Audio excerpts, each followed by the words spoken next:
የሚያሸንፍ አምላክ ታዲያ የምንፈራው ለምንድን ነው?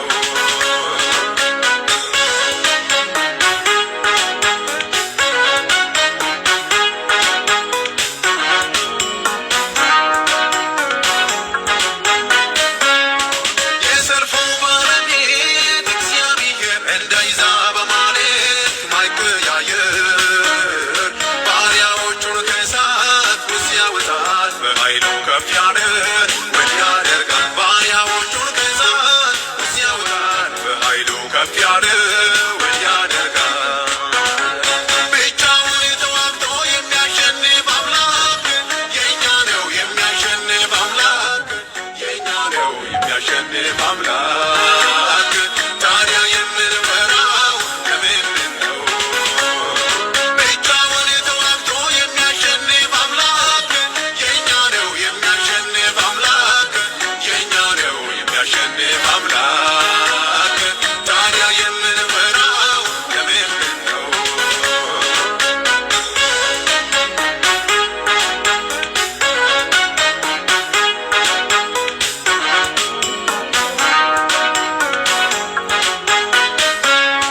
በሰው ዓይን ሲታዩ አስፈሪዎች በእግዚአብሔር ፊት ግን እጅግ ቀላሎች። ጥላቸው ተገፏል ልባችን አይፍራ፣ ነገ ይሆኑልናል እንደ እንጀራ። ጥላቸው ተገፏል ልባችን አይፍራ፣ ነገ ይሆኑልናል እንደ እንጀራ። ብቻውን ተዋግቶ የሚያሸንፍ አምላክ የእኛ ነው። የሚያሸንፍ አምላክ የእኛ ነው። የሚያሸንፍ አምላክ ታዲያ የምንፈራው ለምንድን ነው? ብቻውን ተዋግቶ የሚያሸንፍ አምላክ የእኛ ነው። የሚያሸንፍ አምላክ የእኛ ነው። የሚያሸንፍ አምላክ ታዲያ የምንፈራው ለምንድን ነው?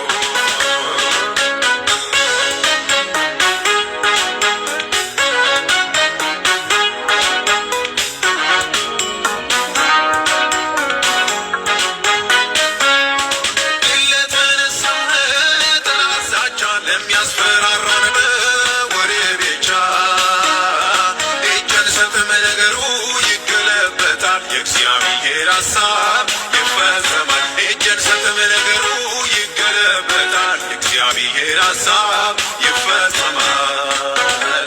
ብቻውን ተዋግቶ የሚያሸንፍ አምላክ የእኛ ነው። የሚያሸንፍ አምላክ የእኛ ነው። የሚያሸንፍ አምላክ ታዲያ የምንፈራው ለምንድን ነው? ብቻውን ተዋግቶ የሚያሸንፍ አምላክ የእኛ ነው። የሚያሸንፍ አምላክ የእኛ ነው። የሚያሸንፍ አምላክ ታዲያ የምንፈራው ለምንድን ነው?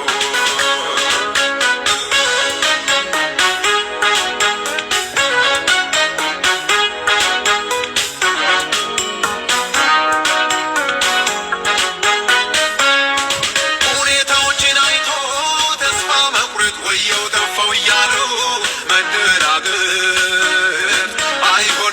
ከእንግዲህ አባት አለን፣ በእርሱ ከአሸናፊዎች እንበልጣለን። አይሆንም። ከእንግዲህ አባት አለን፣ በእርሱ ከአሸናፊዎች እንበልጣለን።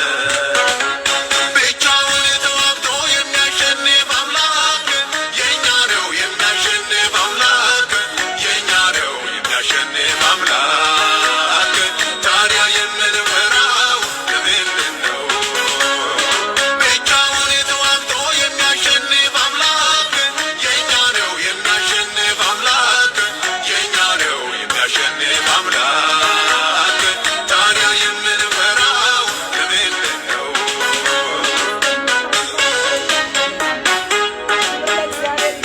ክብር ለመንፈስ ቅዱስ ይሁን። ሃሌሉያ ሃሌሉያ። እግዚአብሔር ይመስገን። ብቻውን ተዋግቶ የሚያሸንፍ አምላክ የእኛ ነው፣ የኔ ነው፣ የእናንተ ነው። ብቻውን ተዋግቶ የሚያሸንፍ አምላክ የእኛ ነው። ታዲያ የምንፈራው ለምንድን ነው? የምንፈራው ታዲያ ለምንድን ነው? ብቻውን ተዋግቶ ያሸነፈ፣ ብቻውን እስራኤልን የመራ፣ ብቻውን እኛን የመራ ብቻውን በክንዱ የመራ ብቻውን እዚህ ጋር ያደረሰን አምላክ ከኛ ጋር ነው። ብቻውን የሚዋጋ አምላክ እግዚአብሔር ከኔ ጋር፣ እግዚአብሔር ከናንተ ጋር፣ እግዚአብሔር ከቤተ ክርስቲያን ጋር አማኑኤል እግዚአብሔር ከኛ ጋር ነው። እግዚአብሔር ከኛ ጋር ነው። ሰማይና ምድርን የፈጠረ ሁሉን የሚችል አምላክ እግዚአብሔር ከኛ ጋር ነው። አውጁ፣ እግዚአብሔር ከኔ ጋር ነው። እግዚአብሔር ከቤተ ክርስቲያን ጋር ነው። እግዚአብሔር እንደ ቃሉ ነው ሁልጊዜም ዘላለምም። እግዚአብሔር ይመስገን። ክብር ለእግዚአብሔር ይሁን። ቅዱሳን ወገኖች፣ በዓለም ዙሪያ ያላችሁ ወዳጆቻችን፣ ቤተሰቦቻችን፣ የፌስቡክ ወዳጆች፣ ጓደኞቻችን ሁሉ ሰላም ለእናንተ ይሁን። እግዚአብሔር ይባርካችሁ። በዚህ ፕሮግራም ላይ የምትካፈሉ ሁሉ የምታበረታቱ ወገኖች እግዚአብሔር ይባርካችሁ፣ ጸጋ ይብዛላችሁ፣ ተባረኩ እያል በጌታ በኢየሱስ ክርስቶስ ስም የዕለቱን ፕሮግራም ደግሞ እንጀምራለን። በኢየሱስ ክርስቶስ ስም ከእግዚአብሔር ቃል አነባለሁ። አጭር ጸሎት ጸልዬ እንጀምራለን። ከጸሎት ነው የወጣነው ወገኖች። እግዚአብሔር ረድቶን ዘርግቶን በጸሎት አቅጣጫ ዘርግቶን አጥልሞናል። እግዚአብሔር ወደ ወደደው መስመር ወስዶናል። ጌታ የተባረከ ይሁን። አሁን በጌታ ስም አነባለሁ። የአምላክ ልጆች ሆይ ለእግዚአብሔር አምጡ፣ ክብርንና ምስጋናን ለእግዚአብሔር አምጡ። የስሙን ክብር ለእግዚአብሔር አምጡ፣ በቅድስናው ስፍራ ለእግዚአብሔር ስገዱ። ለእግዚአብሔር አምጡ፣ ለእግዚአብሔር እናምጣ። ምን ምስጋና፣ ምን ስግደት፣ ምን ውዳሴ፣ ምን አምልኮ። የእግዚአብሔር ልጆች አምጡ ምስጋና፣ አምጡ ክብር፣ አምጡ ስግደት እናምጣለት። ክብር ለእግዚአብሔር ይሁን። አስቀድመን ለእግዚአብሔር ምስጋናን በመስጠት ስግደትን በመስጠት አምልኮን በመስጠት እንጀምራለን። ክብር ለእግዚአብሔር ይሁን። ኢየሱስ ክርስቶስ ጌታ ነው። አምጣ ብቻ ማለት አይደለም።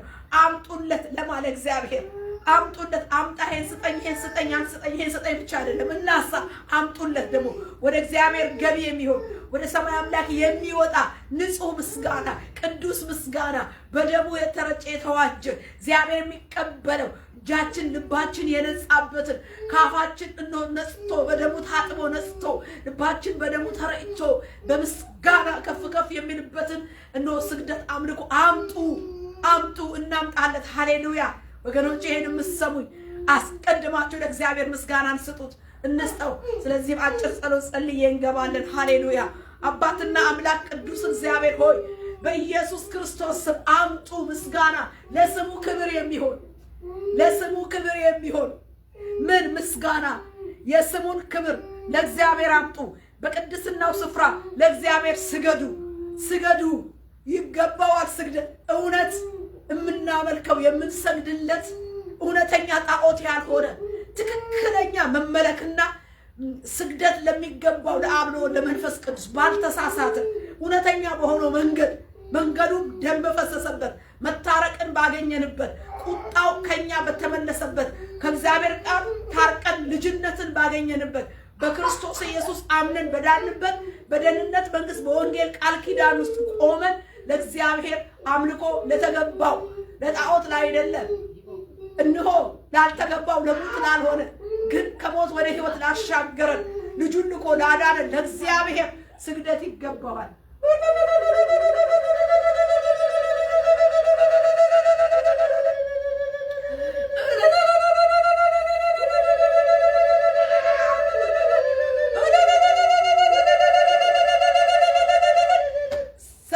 ላዳነን በቅዱስ አጠራሩ ለጠራን ለእግዚአብሔር ክብር ምስጋና፣ ስግደት፣ አምልኮ ይገባዋል። አምጡለት ምስጋና፣ አምጡለት። እናመጣልሃለን። አባት ሆይ ብዙ ምስጋና ብዙ አለን። ብዙ ጌታ ወቅሰህናል። የምስጋና አጭር ሆኛለሁ። እኔ ሆኜ ተገኝቻለሁ።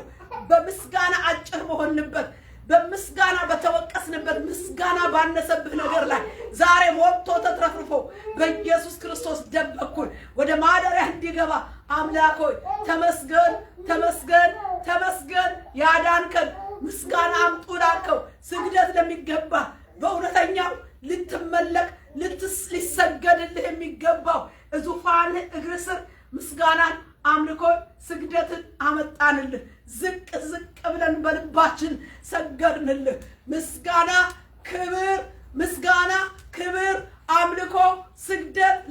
ይሁን።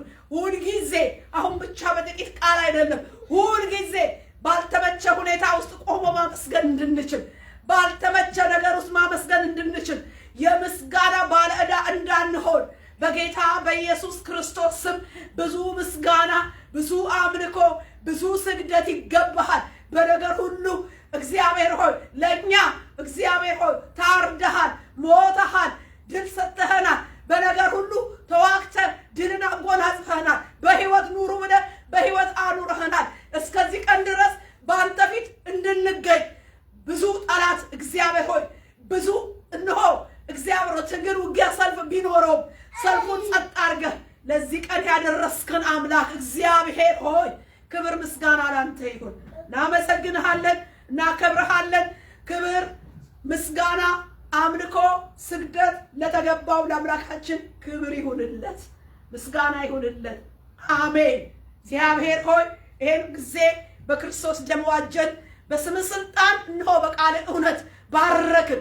የተባረከ የተቀደሰ መንፈስ ቅዱስ እንሆ የሚመራው በተከፈተ ሰማይ በተገለጠ መጽሐፍ የተገለጠው አምላክ ክርስቶስ በመንፈሱ እንዲያስተምረን ጊዜውን ለመንፈስ ቅዱስ በክርስቶስ ደም መርጨት እነሆ በመርጨት አንተን ጠራን። ይህ በደል ኃጢአት የማይከለክለው የታረደው በግ የኢየሱስ የበደል ስርየት ደም ከደንበት። ይህንን አንተን የሚከለክል እርም ነውርና ኃጢአት መተላለፍ በየትኛውም አቅጣጫ የሚገኝ ክፉ ሽታና ጠረን በኢየሱስ ክርስቶስ ስም በደም ከደን ነው። የልብ ኃጢአት፣ የአንደበት፣ የሥራ እግዚአብሔር የሐሳብ፣ የቃል ማንኛውንም መተላለፋችንን በኢየሱስ ክርስቶስ ስም በፊትህ ንስሐ ገባን፣ ይቅር በለን። በደም በኩል ማስተሰሪያውን ይዘን ቆመናል፣ ምህረት አድርግልን። ስለዚህም መንፈስ ቅዱስ በዚህ በታረቅንበት እርቅ ባለበት በመስቀሉ ቃል በዚህ በደሙ ኪዳን በሙላት እንድትገኝልን በኃይል እንድትገለጥልን እንዳትከደንብን ጌታዬ። በደላችንና ኃጢአታችሁ መልካም ነገር ከለከለቻችሁ ይላልና ከመልካም ነገር እንዳንከለከል መልካምነት በሙላት ይገኝልን። አባ መገኘት ግን የማይፈልግ በልዩ ልዩ መስዋዕትና ኃይል የሚገዳደር የጨለማው ስልጣንና ኃይል በቃል ስልጣን አሰር ነው። በኢየሱስ ክርስቶስ ስም የመገለጥና የመገኘት ጠላት ሰይጣን ዲያብሎስ በኢየሱስ ክርስቶስ ስም ገሰጽን፣ የተገሰጸ ይሁን። አየር ሰማያችንን መጽሐፋችን ሁለንተናውን መገለጥ ጸጋ ስጦታውን በኢየሱስ ክርስቶስ ቅዱስ ደም በኩል መጽሐፉ በተገለጠበት ሰማዩ በተከፈተበት መታረቅን ባገኘንበት በልጅ ሞትና በትንሣኤው ኃይል በመንግስት ወንጌል ቃል ሉዓላዊ ስልጣን በሙላት እንድትገለጥልን በኢየሱስ ስም ለመንህ። የጨለማውን ኃይል አስርን፣ ቀሪ ጊዜያችንን ባርክልን። መንፈስ ቅዱስ ልዕልና እውቅናን የበላይነትን ሰጥተንሃልና ቃሉ በተጻፈበት መንፈስ ምራን። በመገለጥ ንዳን። መገለጥ መነዳትን የሚከለክለውን ክፉ በስምህ አስረናል። እርዳን በኢየሱስ ክርስቶስ ስም አሜን። እግዚአብሔር የተመሰገነ ይሁን። ክብር ለመንፈስ ቅዱስ ይሁን። እግዚአብሔርን እያመሰገንን ከእግዚአብሔር ቃል ይህንን ያነበብኩትን ክፍል ነው የምናየው። መዝሙር ቅንፍ 29 የአምላክ ልጆች ሆይ ለእግዚአብሔር አምጡ፣ ክብርንና ምስጋና ለእግዚአብሔር አምጡ፣ የስሙን ክብር ለእግዚአብሔር አምጡ፣ በቅድስናው ስፍራ ለእግዚአብሔር ስገዱ። የእግዚአብሔር ይልና ከቁጥር 3 በኋላ ደግሞ እንዲህ ይላል፣ የእግዚአብሔር ድምፅ በውሆች ላይ የክብር አምላክ አንጎደጎደ። እግዚአብሔር በብዙ ውሆች ላይ፣ የእግዚአብሔር ድምፅ በኃይል ነው። የእግዚአብሔር ድምፅ በታላቅ ክብር ነው። የእግዚአብሔር ድምፅ ዝግባን ይሰብራል። እግዚአብሔር የሊባኖስን ዝግባ ይቀጠቅጣል። እንደ ጥጃ ሊባኖስን አንድ ቀንድ እንዳለው አውሬ ልጅ ሰሪዮንን ያዘልላቸዋል። የእግዚአብሔር ድምፅ የእሳቱን ነበልባል ይቆርጣል። የእግዚአብሔር ድምፅ ምድረ በዳውን ያናውጣል። እግዚአብሔር የቃዴስን ምድረ በዳ ያናውጣል። የእግዚአብሔር ድምፅ ዋላዎችን ያጠነክራቸዋል፣ ጫካዎቹንም ይገልጣል። ሁሉም በመቅደሱ ምስጋና ይላል። እግዚአብሔር የጥፋትን ውሃ ሰብስቧል። እግዚአብሔር ለዘላለም ንጉሥ ሆኖ ይቀመጣል። እግዚአብሔር ለሕዝቡ ኃይልን ይሰጣል። እግዚአብሔር ሕዝቡን በሰላም ይባርካል እያለ ይናገራል። መዝሙር ቅንፍ 29 ከ1 እስከ 11 ያለውን ነው ያነበብኩት። በዚህ ክፍል በልቤ እንደተቀመጠና ከእግዚአብሔር ራእይ ጋር ያለውን ነገር ነው አብሬ አስማምቼ ልናገር የፈለኩት። እግዚአብሔር ከአንድ ወር በፊት አንድ ራእይ ያሳየ ነበርና በዛ መሰረት ይሄ ቃል እንደገና ሲያመላክተኝ ከራእዩ ጋር ወደዚህ ቃል መጣሁኝ። በዚህ በራእዩና በቃሉ እግዚአብሔር የሚናገረንን ይናገረናል። እንግዲህ ማስተዋልን ይስጠን። እግዚአብሔር የተባረከ ይሁን። ርዕሴ በዚህ ቃል ጫካው ተገለጠ የሚል ነው። ጫካው ተገለጠ ያልኩት ከዚሁ ከቃሉ ክፍል ነው። ጫካው የእግዚአብሔር ድምፅ ዋላዎችን ያጠነክራል ጫካዎቹንም ይገልጣል የሚል ነውና ርዕሴ ጫካው ተገለጠ ነው። ከራእዩ ጋር ለማስማማት ልናገረው ግድ የፈለኩበት ጉዳይ እንግዲህ እግዚአብሔር በዘመናት መካከል ውስጥ የልቡን ሐሳብ ይገልጣል። እንደገና ደግሞ በዘመናት ውስጥ የራሱ የሆነ አጀንዳና አሰራር አለው። መቼም እግዚአብሔር ይናገራል በአንድም በሌላ ሰው ግን አያስተውልም ይላልና እግዚአብሔር ማስተዋልን ይስጠን። ምንድነው ያየሁት? ጥቅጥቅ ያለ ደን የሆነ ጫካ አያለው። ጫካ ነው፣ ደን ነው፣ ጥቅጥቅ ያለ ጫካ ነው። በዛ ጫካ ውስጥ ግን የተለያዩ አውሬዎች ተመስገዋል። የተለያዩ አውሬዎች አያቸዋለሁ። እነዚህ የጫካ የዱር አውሬዎች እንደሚኖሩ ሁሉ ልክ እንደዛው ነው ጫካ ውስጥ ያሉት አውሬዎች ይርመሰመሳሉ። እና ከዛ ውጪ በምድር ስፋት ላይ እንዳለች በጣም ያረጀች ትልቅ እናት የሆነች ውሻ አርጅታለች። ተጋድማ ተኝታ በምድሩ ስፋት ላይ ተኝታለች፣ ግን አርጅታለች። እዛች ውሻ አረጀችውና ተኛችው። ሆድ ውስጥ ግን በመንፈሴ በውስጥ ሳይ 7 ግልገል በውስጧ ይዛለች። 7 ግልገል በውስጧ ይዛ ተጋድማለች። ለመነሳት እማትችል ነች። በጣም እርጅና ይዟት፣ በእርጅናዋ ውስጥ ግን ሆዷ ውስጥ 7 ግልገሎች አሉና በዛ ውስጥ እንዳለ ዛ ጫካ ውስጥ እሷ ግን መንጣራ ሜዳ ነው፣ ሰፊ ይዞታ ነው ያዘችው። ገላጣና ሰፊ ቦታ ነው ያዘችውና የተጋደመችው። በዛ ሁኔታ ከሷ ጀርባ እየመጣ ያለ ጎርፍ ታያለች። እና ያ ጎርፍ ደግሞ የውሃ ጎርፍ አይደለም። በመንፈሴ ሳይ አይቻላቅም ጎርፍ ነው፣ ግን የእሳት ጎርፍ ነው። ውሃው ሳይሆን እሳት ነው። እኔ እሳት ውሃ ሆኖ እንዴት እንደሚጎርፍ አላውቅም፣ ግን እሳቱ ውሃ ሆኖ እየጎረፈ ሲመጣ ታውቋለች። ወላፈኑ ጫካ ውስጥ ያሉትን እንዲህ ጆሮአቸውን ልክ እንደዚህ እንደ በቆሎ እሸት ራስ ጆሮአቸው እንዲህ ሲቆሙ አየዋለሁ። ጫካ ውስጥ ያሉት አውሬዎች ቆም ያደርጉታል ጆሮአቸውን። ለምን? እሳቱን አይተውታል። እየመጣ ያለውን እሳት ወላፈኑን አይተውታል። ሴቲቱ ደግሞ የተኛችውና 7 ግልገሎች በውስጧ የያዘችው ለመነሳት ልክ አፋውጥታ መጣ እያለች ለመነሳት ግን አቅም የላትም። ኦልሬዲ ያረጀች ነች። መነሳት ማትችል ነች። መቆም እንኳን ማትችል ነች። የተኛችበት ነው እነኛ 7 ግልገሎች በውስጧ ይዛ ማየውና እንደዛ እንደሆነ ያ የእሳት ጎርፍ ይመጣና ጥርግርግርግርግ አድርጎ ሳየው እንዴት እንደተጠረገና እንዴት እንደጸዳ አላየው። ግን ከጸዳ በኋላ ምን ያለው ጫካ ውስጥ የነበሩ ጥቅጥቅ ያሉት አውሬዎች የሉ፣ ያችም የለችም። ምን ጥር ብሎ ጎርፍ መጥቶ ምድርትን እንደሚያጸዳው መሬቱ ይጸዳና አንዳንድ ፈንጠር ያሉ ዛፎች ቆመው ያለው ፈንጠር ብለው ነው ዛፎቹ ቆመው ያሉት እንጂ እንደዛ ጥቅጥቅ ደን ሆኖ በውስጡ ያሉት አራዊቶች እንዳሉበት አይደለም የማየው። ጠርጎት ሄዷል፣ በቃ አንጽቶታል። እና ይሄን ነገር አየው። ክብር ለእግዚአብሔር ይሁን። እና እግዚአብሔር ጫካን ይገልጣል ወደሚለው ቃል ወደዚህ መጥቼ ከዚህ ራእይና ከዚህ ቃል ጋር አስማምቼ ለመናገር ነው በፊታችሁ የቆምኩት። በዘመናት መሃል እግዚአብሔር ይሰራል። ዛሬም የገባኝ በቃ እግዚአብሔር የተሐድሶ የሚያነጻ የሚያድስ በቃ ጫካን የሚመነጥር የእግዚአብሔር እሳት ያልፋል ማለት ነው። የሚጠርግ የሚያነጻ ምድርን የሚያነጻ ጫካውን የሚመነጥር ከእግዚአብሔር የሆነ ስራ አለው እግዚአብሔር። ይሄ ሁልጊዜም በየዘመናቱ የሚገልጠው ነው። ዛሬም በእኛ ዘመን የማጽዳትና የማንጻት ስራውን ይሰራል። ይሄ ስናስተውለው ሲገባን ወይም ሲደርስ ነው የምናየው። እንግዲህ ይሄ ነው እና ስንመለከት እዚህ ጋር የዳዊት የምስጋና መዝሙር ከቁጥር 1 እስከ 2 እንዳየነው ክብር፣ ምስጋና፣ ውዳሴ፣ አምልኮ፣ ስግደት ለሚገባው አምላክ ስጡ እያለ ነው የሚናገረው። ከ1 እስከ 2 እዚህ ክፍል የጀመረው የአምላክ ልጆች ሆይ ለእግዚአብሔር አምጡ። ምን ክብርና ምስጋና ለእግዚአብሔር አምጡ፣ የስሙን ክብር ለእግዚአብሔር አምጡ እያለ ይናገራል።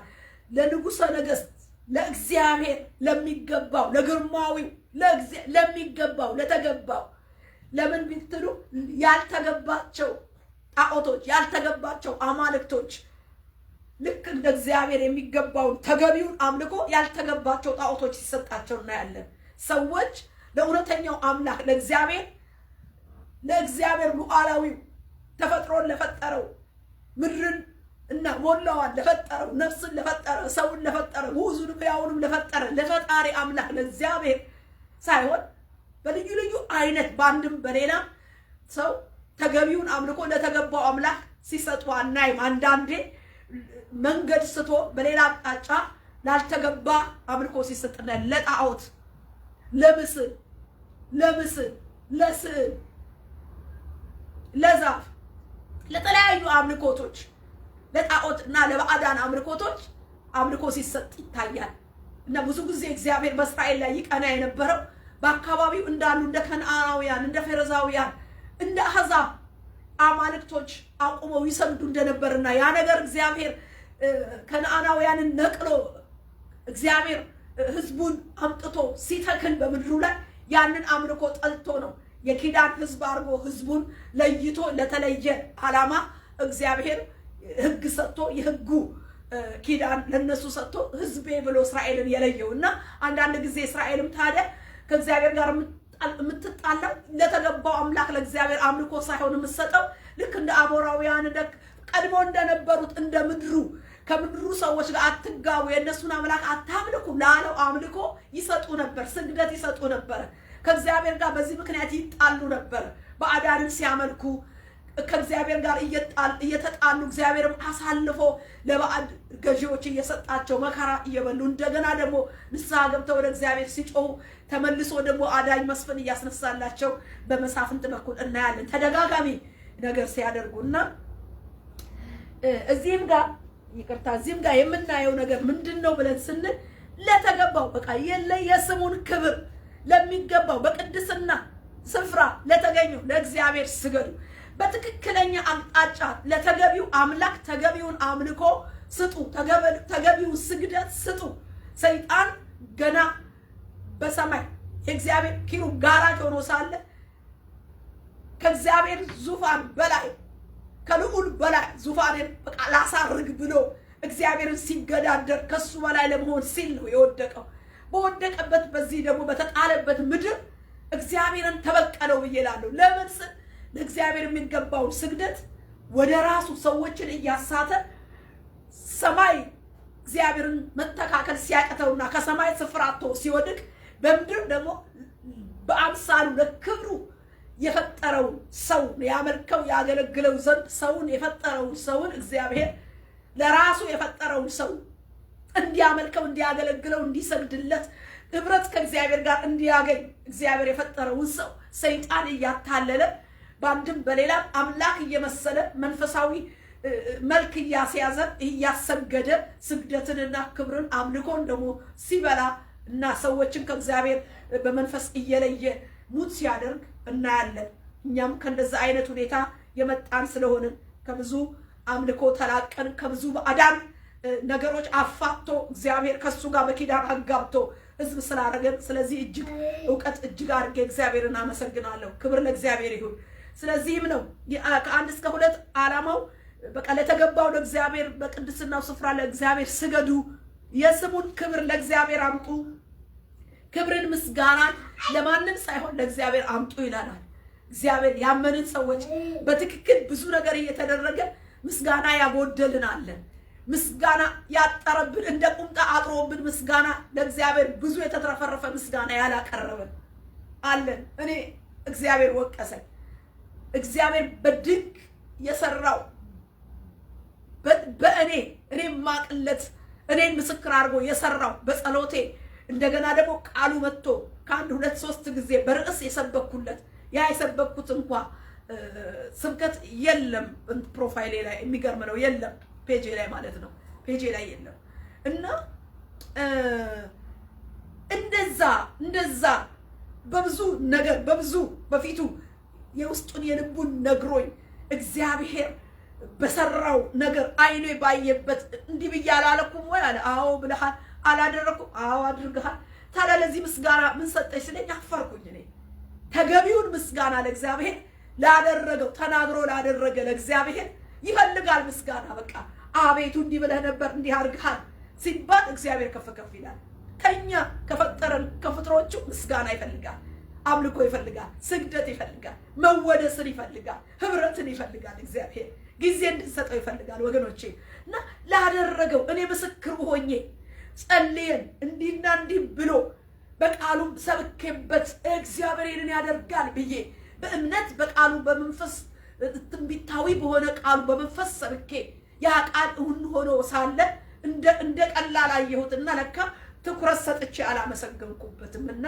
በጸሎቴ ሰዓት ቀስ ብሎ በለቆሳስ ድምፅ ምስጋና በቃ እንደሚጎልና እንዳጎደልኩ ወቀሰኝ ማለት ነው እግዚአብሔር ምስጋና ይፈልጋል ላደረገው ነገር ምስክሮቹ እኛ ነን ስለዚህ ነው ከበጉ ደምና ከምስክራቸው ቃል የተነሳ ድል ነሱት ይላል ዲያብሎስንም ድል የምንነሳበት በምስክር ቃል ነው ላደረገው ነገር ክብር ለኢየሱስ ይሁንና ክብር ምስጋና ለእግዚአብሔር አምጡ ብሎ ይናገራል እንደምናየው እንግዲህ ከመዝሙር 29 ከ5 እስከ 2 ታላቅ አምልኮ አምጡ ምስጋና ክብር ስግደት ስጡ በማለት በምስጋና ይጀምራል ዛሬም እኛ ተገቢውን አምልኮ ተገቢውን ምስጋና እንድንሰጠው እግዚአብሔር ይርዳን አመስግኑ በማይመች ሁኔታ እናመስግነው በማይመች ነገር ውስጥ ሆነን ለእግዚአብሔር ክብር እናስብ ጳውሎስና ሲላስን በምን ሁኔታ ውስጥ ሆነው ምስጋና ሲዘምሩ ለምስጋና በጸሎት በታላቅ ነገር ውስጥ ለእግዚአብሔር ክብር ሲሰጡ ታርቀው ታስረው ተጠርቀው ባሉበት ሌሊት ላይ ሲያመሰግኑ ሲያመልኩ ምን ሆኑ በቃ የሆነ እስራት መሰረት ተንቀጠቀጠ የሁሉ እስራት ተፈታ ይላልና እግዚአብሔርን ሁላችን እንድናመሰግነው ጌታ ይርዳን ከዛ በኋላ ቁጥር 4 ላይ ከዛ በኋላ ቁጥር 3 ላይ እንዲህ ይላል የእግዚአብሔር ድምጾች በውሆች ላይ የክብር አምላክ አንጎደጎደ እግዚአብሔር በብዙ ውሆች ላይ የእግዚአብሔር ድምጽ በኃይል ነው የእግዚአብሔር ድምጽ በታላቅ ክብር ነው እያለ የእግዚአብሔር ድምጽ አንጎደጎደ የክብር አምላክ አንጎደጎደ በምን ላይ በብዙ ውሆች ላይ ተንጎዳጎደ አንጎደጎደ የእግዚአብሔር ድምጽ በኃይል ነው ድምጹ እግዚአብሔርነቱን እግዚአብሔራዊነቱን የሚገልጽ ነው ድምጹ ውክልናው ነው እግዚአብሔራዊ ትንፋሹ ነው እስትንፋሰ ቃሉ ነው ድምጹ እግዚአብሔራዊነቱን የሚገልጽ ነው ድምጹ ስለዚህ የእግዚአብሔር ድምጽ በኃይል ነው የእግዚአብሔር ድምጽ በታላቅ ክብር ነው ይለናል ኢዮብ 37 ቁጥር 5 ላይ እግዚአብሔር ድንቀኛ በድምጹም ያንጎዳጉዳል እኛም የማናስተውለውን ኃይለኛ ታላቅና ኃይለኛ ነገር ያደርጋል ይላል እግዚአብሔር በድምጹ ምንድነው ድንቀኛ ነው ድንቀኛ በሆነ ድምጹ ምን ይላል ያንጎዳጉዳል እግዚአብሔራዊነቱን የሚገልጽ ነው እግዚአብሔር በድምጹ ኃያል ነው እግዚአብሔር በድምጹ ታላቅ የእግዚአብሔር ድምጽ በታላቅ ክብር ነው የእግዚአብሔር ድምጽ በኃይል ነው ይላል ኢዮብ ላይ ደግሞ ስንመለከት እግዚአብሔር በድምጹ ድንቀኛ ያንጎዳጉዳል እኛም የማናስተውለው ታላቅ ነገር ያደርጋል ይላል እግዚአብሔር ለስራው የሚንጎዳጎድበት እግዚአብሔራዊነቱን የሚንጎዳጎድበት ድምጹ ነው ቃሉ ነው እግዚአብሔር ይንጎዳጎዳል ተንጎዳጎደ የእግዚአብሔር ድምጾች በውሃ ላይ የክብር አምላክ አንጎዳጎደ የእግዚአብሔር ድምጽ በኃይል ይንጎዳጎዳል በታላቅ ክብር ይንጎዳጎዳል አንጎደጎደ ተንጎዳጎደ እግዚአብሔር የሚንጎዳጎድበት ኃይለኛና ድንቀኛ ድምጽ አለው ግን ማን ያስተውለዋል እግዚአብሔር በድምጹ ድንቀኛ ያንጎዳጉዳል እኛም የማናስተውለው ታላቅ ነገር ያደርጋል ይላል እኛ አናስተውለው እንጂ እግዚአብሔር በሚንጎዳጎድበት በድምጽ ቃሉ ታላቅ ነገር ያደርጋል ወገኖች የእግዚአብሔር ቃል ሲመጣ እግዚአብሔር ድምጹን ሲያሰማን በዛ ድምጹ ሲንጎዳጎድ አናውቅም እንጂ ድምጹን ልናከብረው ልናቀው ይገባል አናስተውለውም እንጂ ተንጎዳጎደ፣ በቃሉ ተንጎዳጎደ። እግዚአብሔር በሰማይ ሆኖ ድምፀ ቃሉን ልኮ በድምፁ ላይ መንጎዳጎድ ሲንጎዳጎድ ስራ እየሰራ ነው። በዛ በመጣው ድምፁ በተገለጠው ድምፀ ቃሉ እግዚአብሔር ስራ እየሰራ ነው። የኃይለኛው የእግዚአብሔር ክብር፣ የድንቀኛው የእግዚአብሔር ድምፅ፣ በታላቅ ክብር የሚገለጠው የእግዚአብሔር ድምፅ ሲንጎዳጎድ ምን እያደረገ ነው? ስራ እየሰራ ነው። ከሰው አእምሮ ከሰው እውቀት ውጪ ሰው አስተውለው እግዚአብሔር ቃሉን ላከፈወሳቸው ሲል ምን ማለት ነው? የሚፈውስ ቃል ልኮ ተንጎዳጎደ ማለት ነው።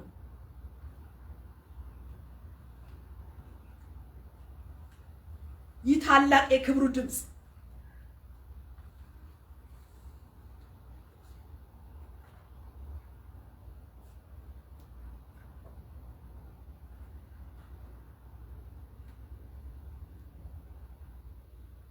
በምን ላይ ነው አለ? አንደኛ ይህ ታላቅ የክብር ድምፅ በውሆች ላይ የክብር አምላክ ምን አረገ? አንጎዳጎደ። እግዚአብሔር በብዙ ውሆች ላይ ምን አደረገ? አንጎዳጎደ። ሳምንት ትዝ ይላችሁ እንደሆነ እግዚአብሔር ነገሰ በሚለው ክብርን ለበሰ በሚለው አቤቱ ወንዞች ከፍ ከፍ አደረጉ፣ ወንዞች ቃላቸውን ከፍ ከፍ አደረጉ። ከብዙ ውሆች ድምፅ ከባህርም ታላቅ ሞገድ ይልቅ እግዚአብሔር በከፍታው ድንቅ ነው የሚል ቃል ተካፍለን ነበር። ትዝ ይላችኋል። ከፍ ከፍ እንደ ብዙ ውሆች ድምፅ ወንዝ ሳይሆን ወንዞች ቃላቸውን ከፍ ከፍ አድርገው ነበረ። ወንዞች ከፍታቸውን አሳይተው ነበረ። ገባር ያላቸው ግባር ይዘው ወንዞች ብዙ ገባር ያላቸው ብዙ ወንዞች ምን አረጉ? ከፍ ከፍ አሉ። ድምፃቸውን ቃላቸውን አሰሙ። ወንዝ እንኳን ቃሉን አሰማ ብለን ነበረ።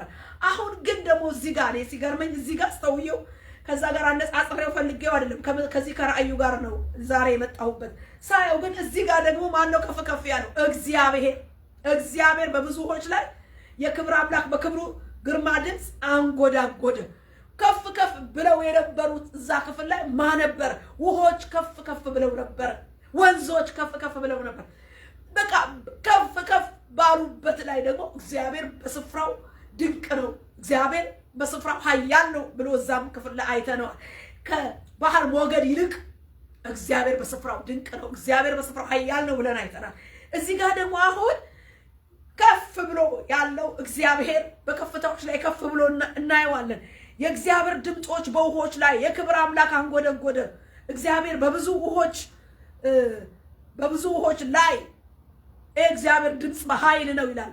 የእግዚአብሔር ድምፅ በኃይል ነው፣ የእግዚአብሔር ድምፅ በታላቅ ግርማ ነው ይላል እና የክብር አምላክ ያንጎደጉዳል በአስፈሪ በአስገምጋሚው በውቅያኖስ በወጀብ በማዕበል ውቅያኖስ በወጀብ በማዕበል በኃይል ግፊት ሲያመጣ የውሃው ግፊት ምን አለው? ኃይል አለው። የውቅያኖስ ወጀብ ማዕበል ድምፅ አለው። ኃይለኛ ድምፅ አለው።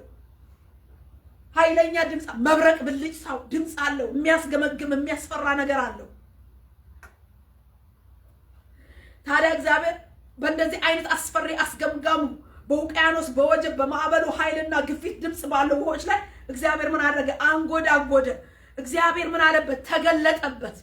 እግዚአብሔር በብዙ ውሆች ላይ አንጎደጎደ። እንዴት ነው በውሃ ላይ የሚያንጎደጉደው? ወገኖች አሁንም ተምሳሌቱ ብዙ ውሆች ሆነው ድምፃቸውን በሚያሰሙበት ላይ እግዚአብሔር አንጎደጎደ። በሚያስፈራው በዓለም እያስፈራ እያስገመገመ በሚያስደነግጠው ድምፅ ባለበት ጉዳይ ላይ እናገርበታለሁኝ። እግዚአብሔር በእንደዚህ አይነት ከፍተኛ ሆኖ ዓለምን ሊያሰምጥና ሊውጥ በሚመስል ከፍታ ላይ የሚሰማውን ድምፅ የሚታየውን የሚያስፈራውን የትኛውንም አይነት ግምግምታ እግዚአብሔር አንጎደጎደበት። በውሃው ላይ ሳይሆን በችግሩ ላይ ነው እግዚአብሔር ምን ነው የሚያንጎደጉደው። ከመታወቅ በላይ ያለፈ ነገርን እግዚአብሔር ባለፈ ጊዜ ያደርጋል። እግዚአብሔር በድምፁ ድንቀኛ ያንጎዳጉዳል። እኛም የማናስተውለውን ኃይለኛ ነገር ያደርጋል። ስለዚህ እኛ እናስተውለውም እንጂ የክብር አምላክ አንጎደጎደ። በምን ላይ? በብዙ ውሆች ላይ። የእግዚአብሔር ድምፅ በውሆች ላይ። የክብር አምላክ ምን ሆነ? አንጎደጎደ በብዙ ውሆች ላይ። እግዚአብሔር በድምፁ ድንቀኛ ያንጎዳጉዳል። እኛም የማናስተውለውን ታላቅና ኃይለኛ ነገር ያደርጋል። ወገኖቼ አሁን የሚያስፈሩ በዓለማችን ላይ የሚያስገመግሙ ኃይለኛ ግፊት ያላቸው ነገሮች አሉ። እንደ ዓለም ገጽታ ስንመለከተው ከእግዚአብሔር ቃል አኳያም ስንፈትሸው የመጨረሻው ዘመን ላይ የሚታዩ ማስገምገሞች አሉ። እንደ ግልም እንደ ቤተክርስቲያንም ስናየው እንደ አገርም ስናየው እንደ ዓለምም ስናየው አስገምጋሚ ኃይለኛ እንደ ብዙ ውሆች እንደ ማዕበል ውቅያኖስ ላይ ማዕበል ሲነሳ የሚጋጨው ነፋስ ከዛ ጋር ሲያስነሳው ማዕበሉ ሲገባ ውሃውን የሚፈጥረው አስፈሪ ድምፅ አለ። እነኛ ነገሮች ላይ ምን ይላል? የእግዚአብሔር ድምፅ ባለፈና የእግዚአብሔር ድምፅ በታላቅ ክብር በተንጎዳጎደ ጊዜ ምን ያደርጋል? ጸጥ ያደርገዋል ማለት ነው። እግዚአብሔር ይመስገን። እንዲህ ባለው የእግዚአብሔር ድምፅ ያ ይንጎዳጎድበታል። እኛንን ማናቀው እኛንን ማናስተውለው እንጂ በኃይለኛው ዓለምን በሚያስፈራ ላይ ዓለም የእጁ ስራ ስለሆነች እንደ ገንቦ ጠብታ ዓለም በእጁ ላይ ስለሆነች እግዚአብሔር በሚያስገመግመው ነገር ላይ ምን ያደርጋል? ይንጎዳጎድበታል። እኛ ግን ቃሉ እንደሚለው ላናስተውል እንችላለን። እግዚአብሔር ዝም ብሎ አያይምና የእግዚአብሔር ድምፅ እርሱ በመንገዱ ድምፁን ባሰማው ላይ ምን ይሆናል? ድምፁን ሲያሰማው ያስገመገመው ነገር ጉልበቱ ጸጥ ይላል። እርሱ በመንገዱ ድምፁን ባሰማው ላይ የእግዚአብሔር ድምፅ ሲሰማ የእግዚአብሔር ድምፅ በኃይል ነው፣ ደግሞ በታላቅ ክብር ነው፣ ደግሞ በድንቅ ነው እና በእንደዚህ አይነት ባስገምጋሚው ውሃና ማዕበል ላይ ብዙ ውሆች ላይ የክብር አምላክ ያንጎደጉዳል። አንጎደጎደ። ሁለተኛ ደግሞ የምናየው የእግዚአብሔር ድምፅ ዝግባን ይሰብራል ይላል። የሊባኖስን ዝግባ ይቀጠቅጣል ይለዋል እዚህ ጋር። የእግዚአብሔር ድምፅ በታላቅ ክብር ነው። የእግዚአብሔር ድምፅ ዝግባን ይሰብራል። እግዚአብሔር የሊባኖስን ዝግባ ምን ያደርጋል? ይቀጠቅጣል። ወገኖቼ የዝግባ የሚባለው ዛፍ የዛፎች ንጉስ ነው። ኢሳይያስ 2:21 ላይ ስትመለከቱ ከዛፎች ሁሉ ከፍ ከፍ ያለ ነው። ከዛፎች ሁሉ ከፍ ከፍ ያለና ጠንካራ ነው።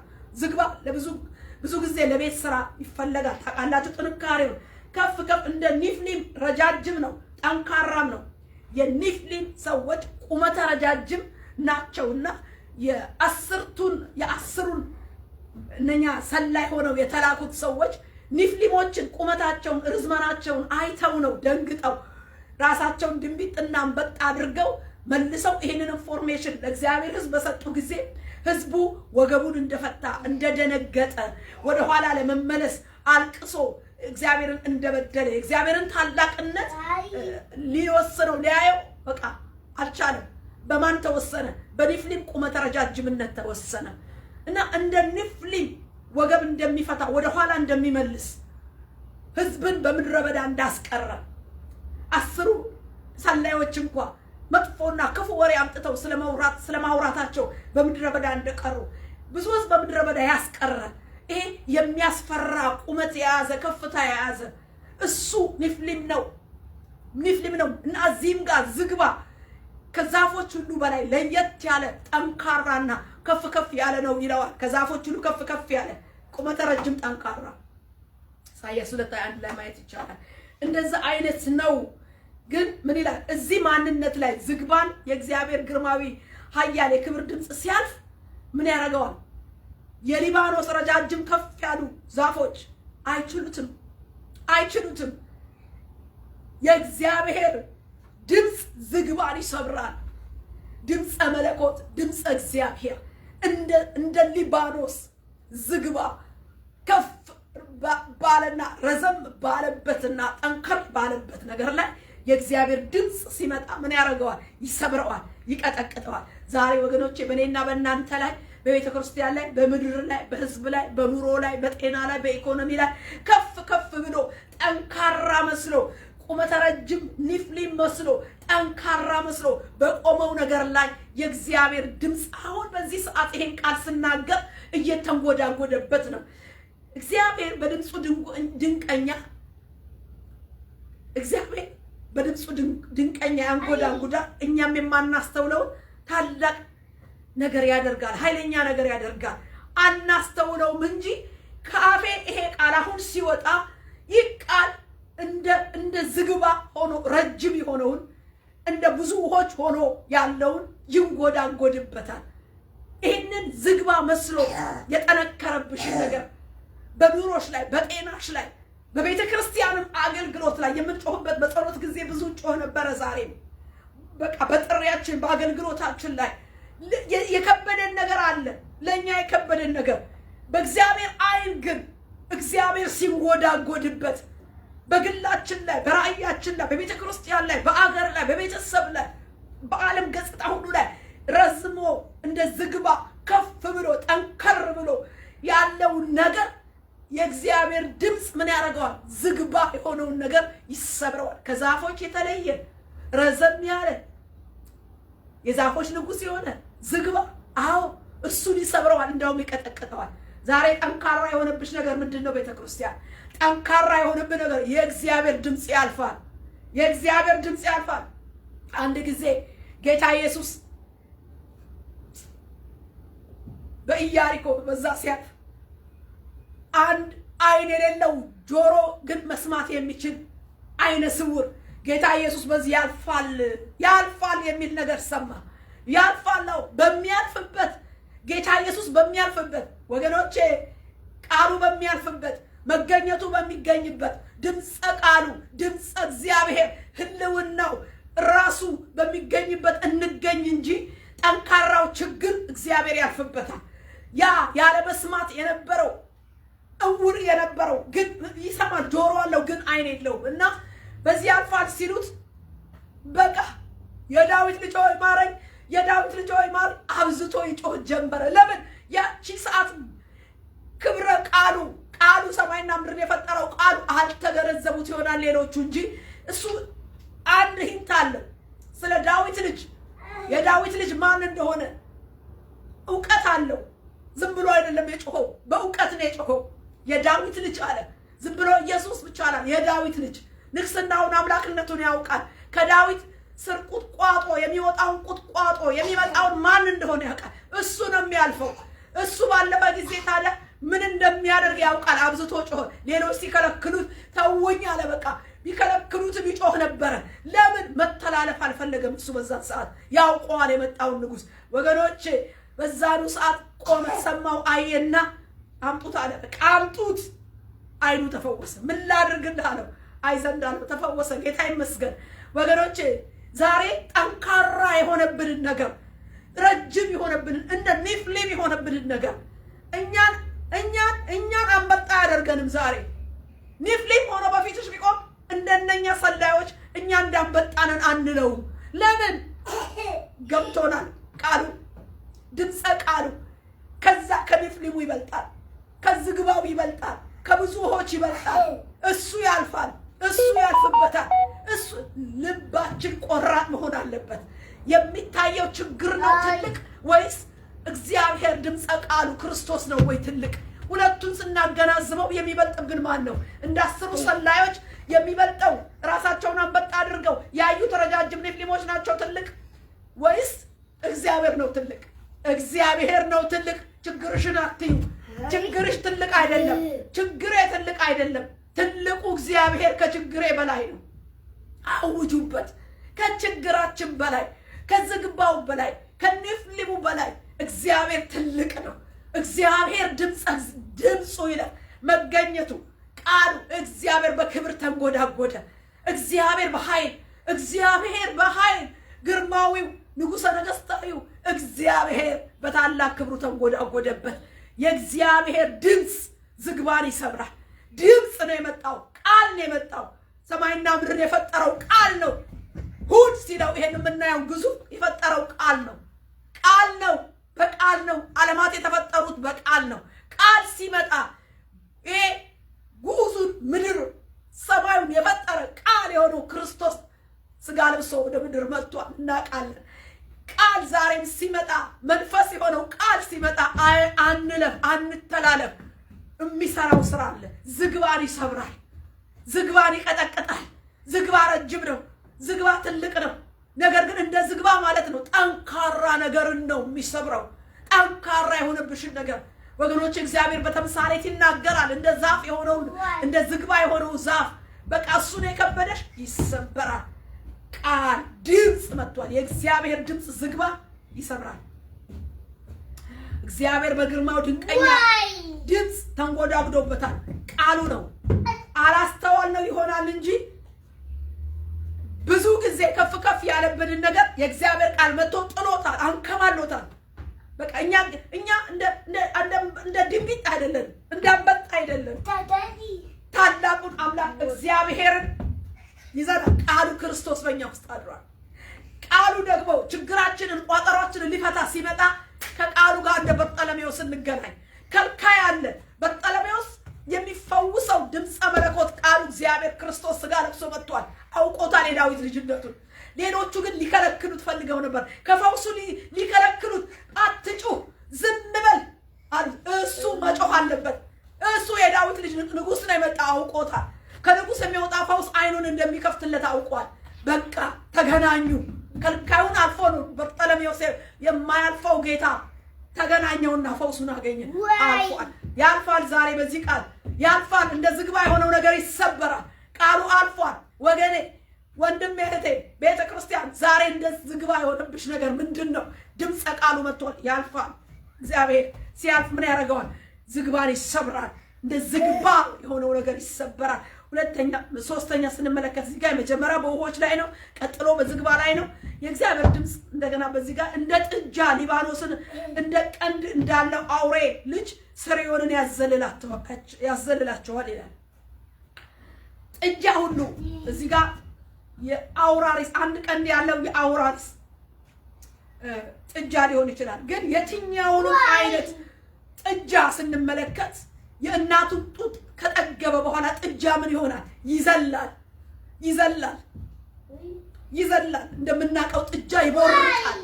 ጥጃ ይዘላል። ጥጃ ይቦርቃል እና ይዘላል። እዚህ መዝሙር 114 ላይ እንደሚናገር በጣም ገለጥ ያደርገዋል። እዛ ቦታ ላይ ይሄን ብናገር የሚዘልበት ጥጆች እንዴት አድርገው እንደሚዘሉ ይናገራል። እንዲህ ይላል፣ ባህር አየች ሸሸችም፣ ዮርዳኖስ ወደ ኋላው ተመለሰ። ተራሮች እንደ ኮርማዎች፣ ኮረብቶች እንደ ጠቦቶች ዘለሉ። አንቺ ባህር የሸሸሽ፣ አንቺ ዮርዳኖስ ወደ ኋላሽ የተመለሰሽ ምን ሆናችኋል? እናንተ ተራሮች እንደ ኮርማዎች፣ ኮረብቶችስ እንደ ጠቦቶች ለምን ዘለላችሁ? ለምን ዘለላችሁ? ጥያቄ ምልክት። አዎ ዘለዋል። ባህር አይታ ሸሽታለች። ዮርዳኖስ ወደ ኋላው ተመልሷል። ለህዝቡ ተከፍሏል። እናውቀዋለን ታሪኩን። ለምንድን ነው የዘለላችሁት? ለምንድን ነው እንደዚህ ሆናችሁት? መልሱ እዚሁ ጋር ነው። ከያዕቆብ አምላክ ፊት፣ ከጌታ ፊት ምድር ተናወጠች። እግዚአብሔር ቀድሞላቸው በፊታቸው ወጥቶ ስለነበረ፣ የእግዚአብሔር አብሮነትና መገኘት ስለነበረ እንደ ተራራ የሆነው ነገር፣ እንደ ወንዝ የሆነው ነገር፣ እንደ ባህር የሆነው ነገር ምን ሲሆን ነው? በቃ ሲዘልን፣ ሲከፈል፣ ሲተረተር፣ ወደ ኋላ ሲመለስ፣ ባህር ሲሸሽ፣ ወንዝ ወደ ኋላ ሲመለስ እንመለከታለን። እናንተ ተራሮች ምን ሆናችሁ ነው የዘለላችሁት? ኖ ተራሮች እንደ ኮርሞች፣ ኮረብቶች እንደ ጠቦቶች ለምን ዘለላችሁ? እንዲህ ከፍ ከፍ ያሉ በቃ መነቃነቅ የማይችሉትን የእግዚአብሔር ድምፅ ያናውጣል፣ ይነቀንቃቸዋል። እግዚአብሔር በድምፁ ድንቀኛ ነው። እግዚአብሔር ግርማዊው እግዚአብሔር የግርማው ድምፅ ሲንጎዳጎድ ተራሮች ይቀልጣሉ። ክብር ለመንፈስ ቅዱስ ይሁን። ኢየሱስ ክርስቶስ ጌታ ነው። ኢየሱስ ክርስቶስ ጌታ ነው። ክብር ለመንፈስ ቅዱስ ይሁን። የእግዚአብሔር የግርማው ድምፅ የመገለጡ የፊቱ መታየት እንዳየነው እዚህ ጋር ባህር እንድትሸሽ፣ ተራሮች እንደ ኮርማዎች፣ ኮረብቶች እንደ ጠቦቶች የሚያዘልን ኃይልና ስልጣን አለው። ድምፁ የእግዚአብሔር ድምፅ በኃይል ነው፣ በታላቅ ክብር ነው። የእግዚአብሔር ድምፅ በድንቅ ነው። ድንቀኛው የእግዚአብሔር ግርማዊው ሉዓላዊው የክብሩ ድምፅ በመጣ ጊዜ ይንጎደጎዳል። የእግዚአብሔር ቃል እና እንደዚህ ሆነው ሲዘሉ ከፊታቸው ሲሸሹ እንመለከታለን። እንዲህ አይነት ስልጣን ስናይ በጣም ከፍ ያለ የተፈጥሮ ኃይል ሁሉ በፈጣሪያቸው በእግዚአብሔር ሉዓላዊ ቁጥጥር ስር መሆናቸውን ይገልጣል። በጣም ከፍ ያሉ ተራሮች፣ ባህር፣ ውቅያኖሶች፣ እነኚህ ከፍታ ያላቸው አስገምጋሚ ውቅያኖስ ከእግዚአብሔር ቁጥጥር ውጭ አይደለም። ታላላቅ ተራሮች ይታዘዙ፣ ይነቀነቃሉ፣ ሼክ ያደርጋቸዋል። ወንዞች ለዮርዳኖስ ወደ ኋላ እየሸሹ እንደ ጥጃዎች እየዘለሉ አንድ ቀንድ እንዳለው የአውራሪስ ጥጃ የትኛውም አይነት የእንስሳ ጥጃ እንደሚዘልል ቦርቆ እንደሚዘልል እንደዚህ እየሆነ ያዘልላል። እግዚአብሔር ይመስገን። ተከፈለ፣ በቃ ተከፈለ። አየች፣ ሸሸች፣ ባህር ተመለሰች፣ ዮርዳኖስ ተመለሰ። ወገኖቼ ስንት እግዚአብሔር ከኛ ጋር ከመሆኑ የተነሳ ስንት ባህር ከኛ ስንት መከራ ከኛ ከፊታችን ሸሽቷል። ለምን? በፊት ለፊታችን ታይቶልን፣ እግዚአብሔር ታይቶልን፣ ያዕቆብ አምላክ ፊቱ በእኛ ላይ ታይቶ ድምፀ ቃል ወደኛ መጥቶ ከመጣው ቃል የተነሳ ብዙ ነገር ተገስጦ ከፊታችን ሸሽቷል። ባህር እንደሸሸች ከኛ ፊት የሸሸ ብዙ ነገር አለ። አናስተውለው ሆኖ ነው እንጂ እንደዛ የሆነ ነው። ዘመናትና ዘመናትን አልፈን እዚህ ጋር የደረስነው እናስተውለዋለን። የእግዚአብሔር ክብረ መለኮት ድምፅ በመጣ ጊዜ ለስራ ነው የሚመጣው። ሲንጎዳጎድ እግዚአብሔር በጉባኤ ቃሉ ሲልክ፣ በግላችን ሲልክ፣ ሲንጎዳጎድ በልባችን ውስጥ ቃሉ ሲንጎዳጎድ በውስጣችን ኃይል እያደረገ እንዲህ ሲፈነጭ በውስጣችን እንደሞሳ ጥጃ ቃሉ በውስጣችን ሲፈነጭ እናየዋለን፣ ሲዘልል እናያለን። እንደዚህ አይነት ስሜት የሚያድርብን ጊዜ አለ ወገኖች። ኤልሳና ማርያም ሲገናኙ የኤልሳ ጽንስ በሆዷ ምን ያደርግ ነበር? ይዘል ነበር። በቃ እንደዚህ እንደ ጥጃ በውስጧ ይዘልል ነበር። ወገኖች እግዚአብሔር የሰራልንን በድምፀ ቃሉ መንጎዳጎድ በተንጎዳጎደበት በዛ በመጣበት ቃል ብዙ ታላላቅ ስራ የገዘፈብንን ታላቅ የሆነብንን ነገር እየከፈለ ባህር የሆነብንን ነገር እየከፈለ ወንዝ እንደ ዮርዳኖስ የሆነብንን ነገር እየከፈለ ከፍ ብሎ እንደ ዝግባ የሆነውን ነገር እየሰበረ እግዚአብሔር ለዛሬ ቀን አድርሶናል። ክብር ምስጋና ይሁን።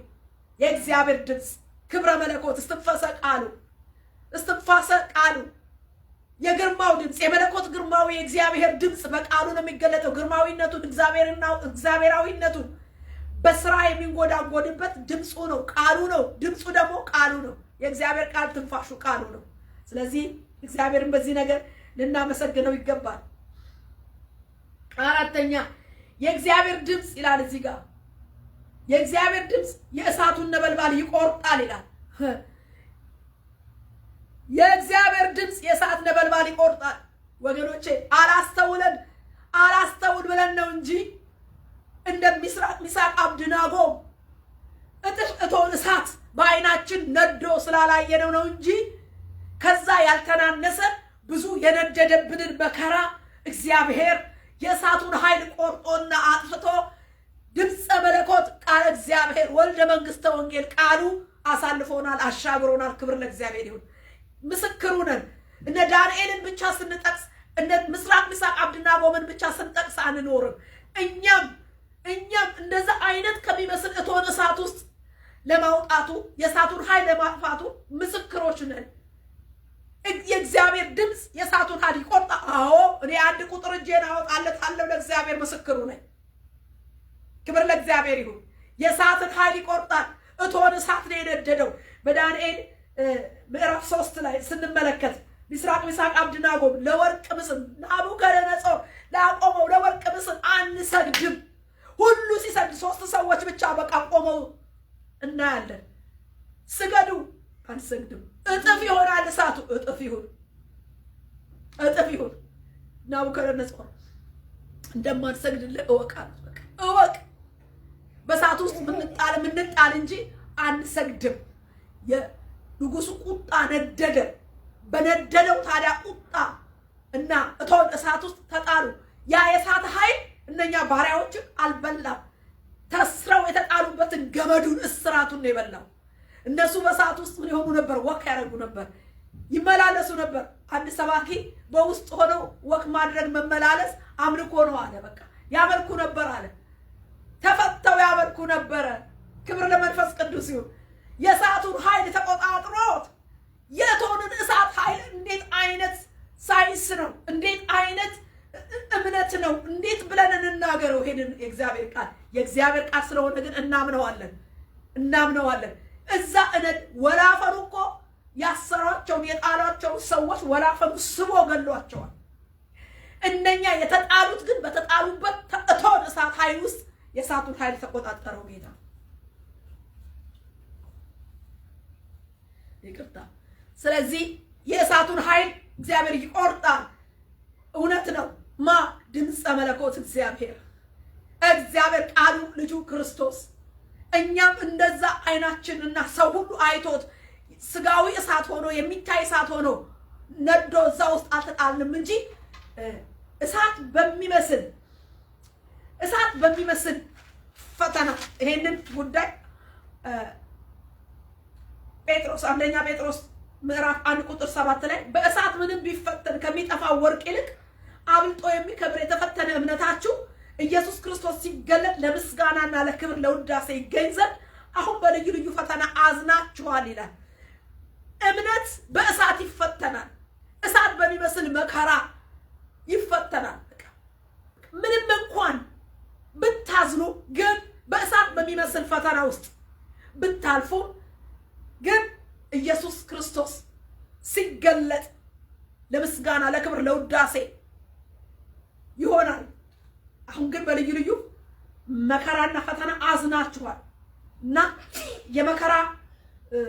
የእምነት መከራ አለ። የእምነት መከራ እንደ እሳት ሆኖ የሚፈትን የእምነት መከራ አለ። ኢሳይያስ 43:1-2 የሰራህ እግዚአብሔር እንዲህ ይላል፣ ተቤዥቼሃለሁና አትፍራ፣ በስምህ ጠርቼሃለሁ፣ አንተ የኔ ነህ። በውሃ ውስጥ ባለፍክ ጊዜ አትሰጥምም፣ በእሳት ውስጥ በሄድክ ጊዜ አትቃጠልም፣ ነበልባሉ አይፈጅህም ይላል። ለምን? ነበልባሉ ወላፈኑ ስቦ የገደላቸው አሉ። እነዚህ ግን እዚህ ጋር ግን ቃል አለና አንተ ይለዋል፣ ተቤዥቼሃለሁ፣ ቃል አለህ። የተቤዥኩ ሆይ አትፍራ፣ የታደግኩ ሆይ አትፍራ፣ ተቤዥቼሃለሁና አትፍራ። የአዲስ ኪዳን ቤተሰቦች፣ የእግዚአብሔር ቤተሰቦች ይገባናል የመበጀት ነገር። በነፍስ ዋጋ በደም የተገዛን በደም የተዋጀን የእግዚአብሔር ልጆች ነንና እኛ ደግሞ በደም የተዋጀን የእግዚአብሔር ቤተሰቦች ሆይ ተቤዥቼሃለሁና አትፍራ። እሳቱ አለ፣ ግን እሳቱ አያቃጥልህም፣ ውሃው አያሰጥምህም። በውሃ ውስጥ በወንዞች ውስጥ ባለፍክ ጊዜ አትሰጥምም፣ በእሳት ውስጥ ባለፍክ ጊዜ አትቃጠልም፣ ነበልባሉም አይፈጅህም።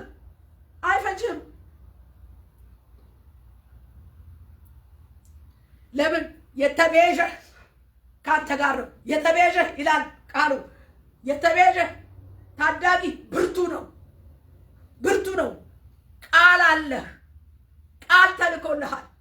ቃሉ እኛ ክርስቶስ ሆኖ ዓለማትን የፈጠረ ቃሉ ክርስቶስ የእግዚአብሔር ሥጋ ለብሶ በእኛ መካከል እንደመጣ ቃል ያለን ኪዳን ያለን የእግዚአብሔር ሕዝቦች አትፍራ፣ አትደንግጥ፣ ተቤዥቼሃለሁ፣ አትፍራ፣ እረዳሃለሁ። እሳት ነው አያሰጥም፣ እሳት ነው አይበላህም፣ አያቃጥልም፣ ነበልባል ነው አይፈጅህም፣ ውሃ ነው ወንዝ ነው አያሰጥምህም። እንዲህ ብሎ ቃል ሲናገር ታዲያ እሳት መሰል ሁኔታ ውስጥ ስትገባ ያ እሳት እየነጠረ ካንተ ይመለሳል። ያ መከራ እየነጠረ ካንተ ይመለሳል። ያ ችግር ይገርማል። ስንቱን አሰናክሏል፣ ስንቱን ውጧል፣ ስንቱን አስቀርቷል፣ መና አስቀርቷል ስንቱን። አንተ ግን መና አትቀርም፣ አንተ ግን አትዋጥም፣ አንተ ግን አትበላም። ለምን? ተዋጅተሃል። ቃል አለ፣ ቃል ኪዳን አለ፣ ቃል አለ፣ ድምፅ አለ። የእግዚአብሔር ድምፅ ወጥቶልሃል፣ የእግዚአብሔር ቃል መጥቶልሃል። ስለዚህ የእግዚአብሔር ድምፅ የእሳቱን ነበልባል ምን ያደርጋል? ይቆርጣል።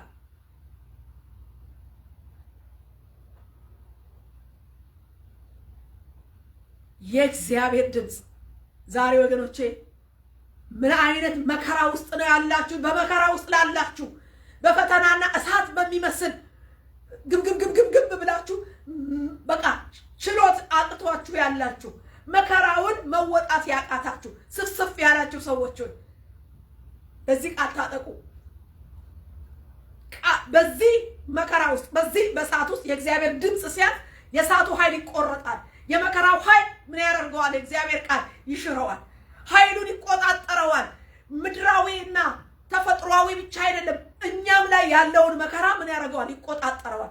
ወንዞችን፣ ተራሮችን ብቻ አይደለም፣ ዝግባዎችን ብቻ አይደለም፣ በቃ ማንንም በእኛም ላይ ያለውን መከራ እግዚአብሔር ይቆጣጠረዋል። እንደ እሳት ሆኖ እንደ እቶን ሆኖ ባለው መከራ ላይ ድምፅ መጣ፣ ቃል መጣ። ስለዚህ እለፍ በለው። መከራ ውስጥ ነው ያለው፣ ስቃይ ውስጥ ነው ያለው፣ እንዲህ አይነት እቶን በሚመስል እሳት ውስጥ ነው ያለው እና አንተ ቃል ሆይ እለፍ በዚህ መከራ።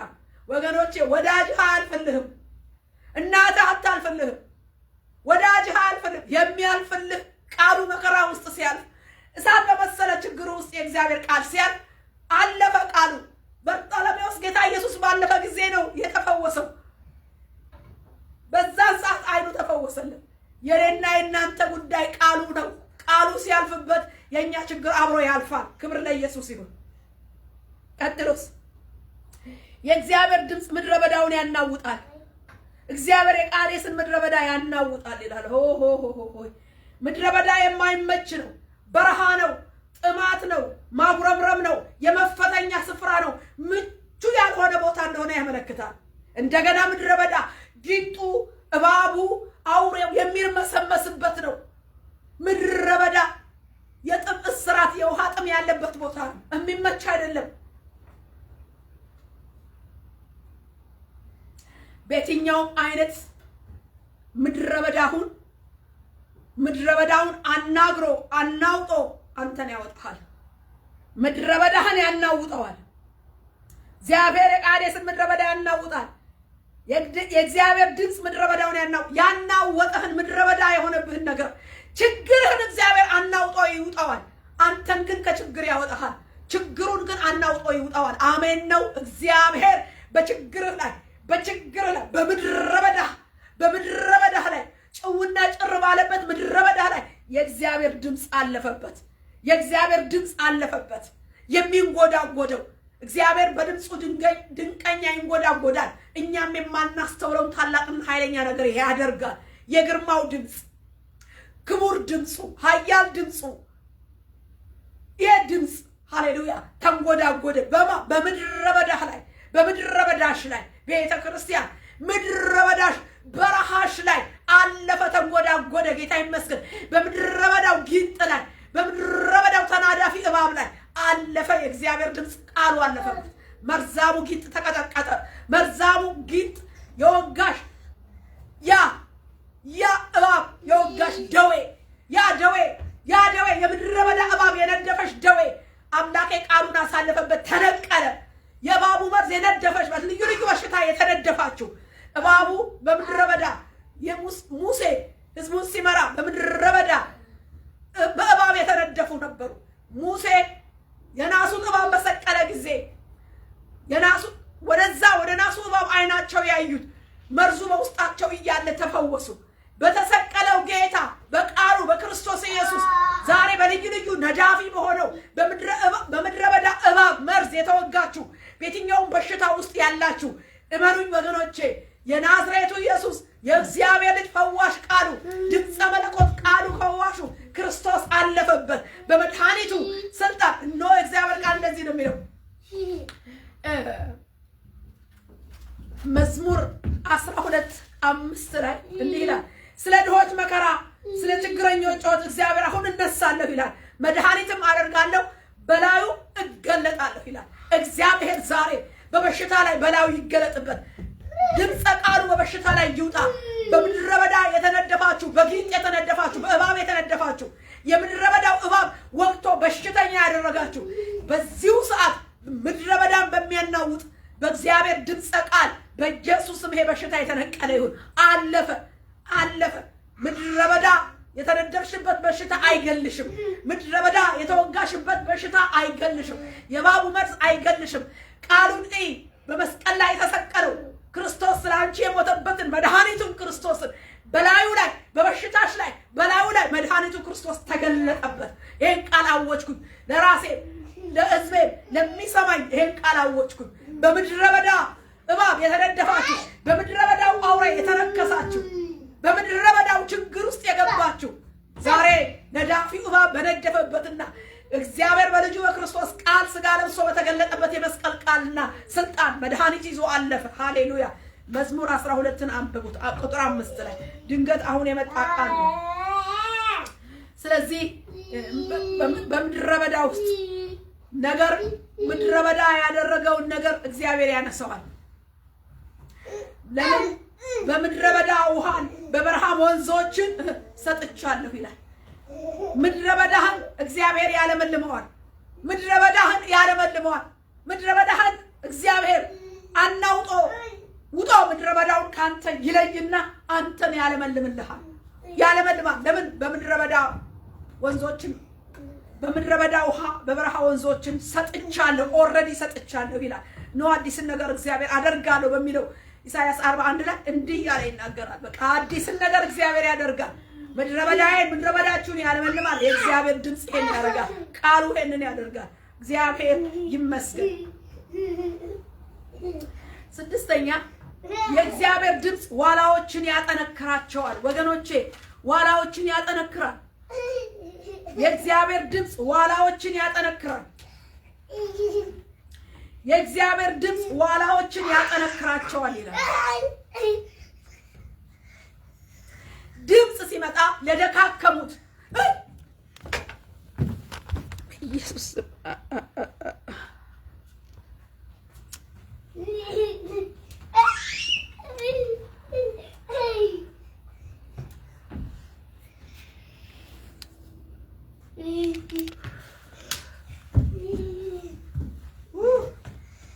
ይቅርታ ወገኖች እንዳለ ተገልብጦ ነበረ።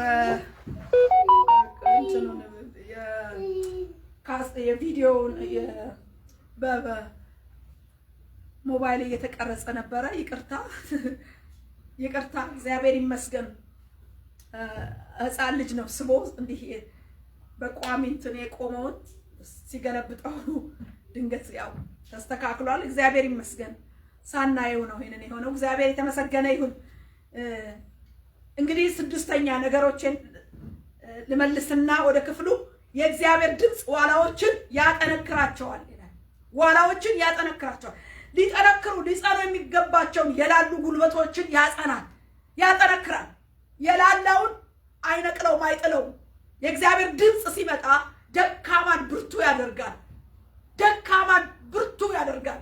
ጌዲዮንን ታያላችሁ። ፈሪ ሆኖ ማንነቱ ሲገልጠው በስራው የማይወቃበት ወይን መጭበቂያ ውስጥ ጉድጓድ ውስጥ ገብቶ ስንዴ እየወቃ እያለ የእግዚአብሔር ድምፅ ሲመጣለት ግን አንተ ጽኑ ኃያል አለ። በቃ አንተ ጽኑ ኃያል አለ። በቃ ተነስ፣ በዚህ ጉልበት ሂድ፣ እስራኤልን ከሚዲያም እጅ ታድናለህ አለው። በቃ ሲመጣ የእግዚአብሔር ቃል ከፈሪነት ያወጣል።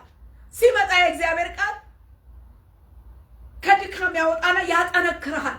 ደካማን ምን ያደርጋል? ብርቱ ያደርጋል። እግዚአብሔር ድምፁ በመጣ ጊዜ፣ ቃሉ በመጣ ጊዜ ለደካማ ኃይልን ይሰጣል። ጉልበት ለሌላቸው ጉልበትን ይሰጣል። ብርታት ለሌላቸው ብርታትን ይሰጣል። እግዚአብሔር ትልቅ ነው ወገኖቼ። ድምፀ መለኮት እግዚአብሔር ድንቀኛ በድምፁም ያንጎደጉዳል። እግዚአብሔር የምን ድምፅ አለው? የግርማ ድምፅ አለው። የእግዚአብሔር ድምፅ በኃይል ነው። የእግዚአብሔር ድምፅ በታላቅ ክብር ነው ይለናል። የክብሩ ግርማ፣ የክብሩ ድምፅ ሕያው የሆነው የእግዚአብሔር ቃል በመጣ ጊዜ ይህንን ሉዓላዊ ቃል በእምነት ስንቀበለው ይንጎዳጎድበታል። በችግሮች ላይ ይንጎዳጎድበታል። በማለት በዚህ በደካም የዋላ በቃ እግሮችን የእግዚአብሔር ድምፅ ዋላዎችን ያጠነክራቸዋል። ዋላዎች ጠንካራዎች ናቸው። ዋላዎች ጠንካራዎች ናቸው። እንደ ዋላ ምን ያደርግሃል? ያጠነክርሃል። እንደ ዋላ ያጠነክራል። እግርህን ያጠነክርሃል። ጤናህን ያጠነክራል። አገልግሎትህን፣ ጸጋህን፣ ውስጥን ያጠነክረዋል። ትጠነክራለህ። የእግዚአብሔር ድምፅ ስንት ጊዜ ደክመን ዝለን እግዚአብሔር ሲያጠነክረን ሲያበላን ቃሉን ሲያጠጣን ቃሉን እንደገና ኃይል አግኝተን ተነስተን እናውቃለን። ኤልያስ በቃኝ ብሎ በቃኝ ልሙት ብሎ በኤልዛቤል ፍራቻ ለቆ ሄዶ ክትክታ ስር ተጋድሞ እያለ እግዚአብሔር ግን በራስጌው የሚበላ የሚጠጣ አስቀመጠለት። በላ ጠጣ። የእግዚአብሔር መልአክ መገበው። ከዛ በኋላ ሂዳ ነው ገና ለስራህን አልጨረስክም ሂዳ ነው። የሚገርም ነው። ብርታት አገኘ ለመሄድ ለመጓዝ ድጋሚ ቀጣዩን አገልግሎት ለመወጣት እስከ ፍጻሜው ቀን ለመወጣት የሚያስችለውን የሚያስኬደውን ጉልበት ኢነርጂ አገኘ። በቃ እንደዚህ ያደርጋል፣ ያጠነክራል። የእግዚአብሔር ድምፅ እንቀበለዋለን። የእግዚአብሔርን ድምፅ ሲመጣ እናስተናግደዋለን፣ እናውቀዋለን። የእግዚአብሔር ድምፅ ይንጎዳጎዳል፣ ያጠነክራል። የእግዚአብሔር ድምፅ ዛሬም እየመጣልን ነው። በግርማዊው ሉዓላዊ ድምፁ ቃል እንነሳ።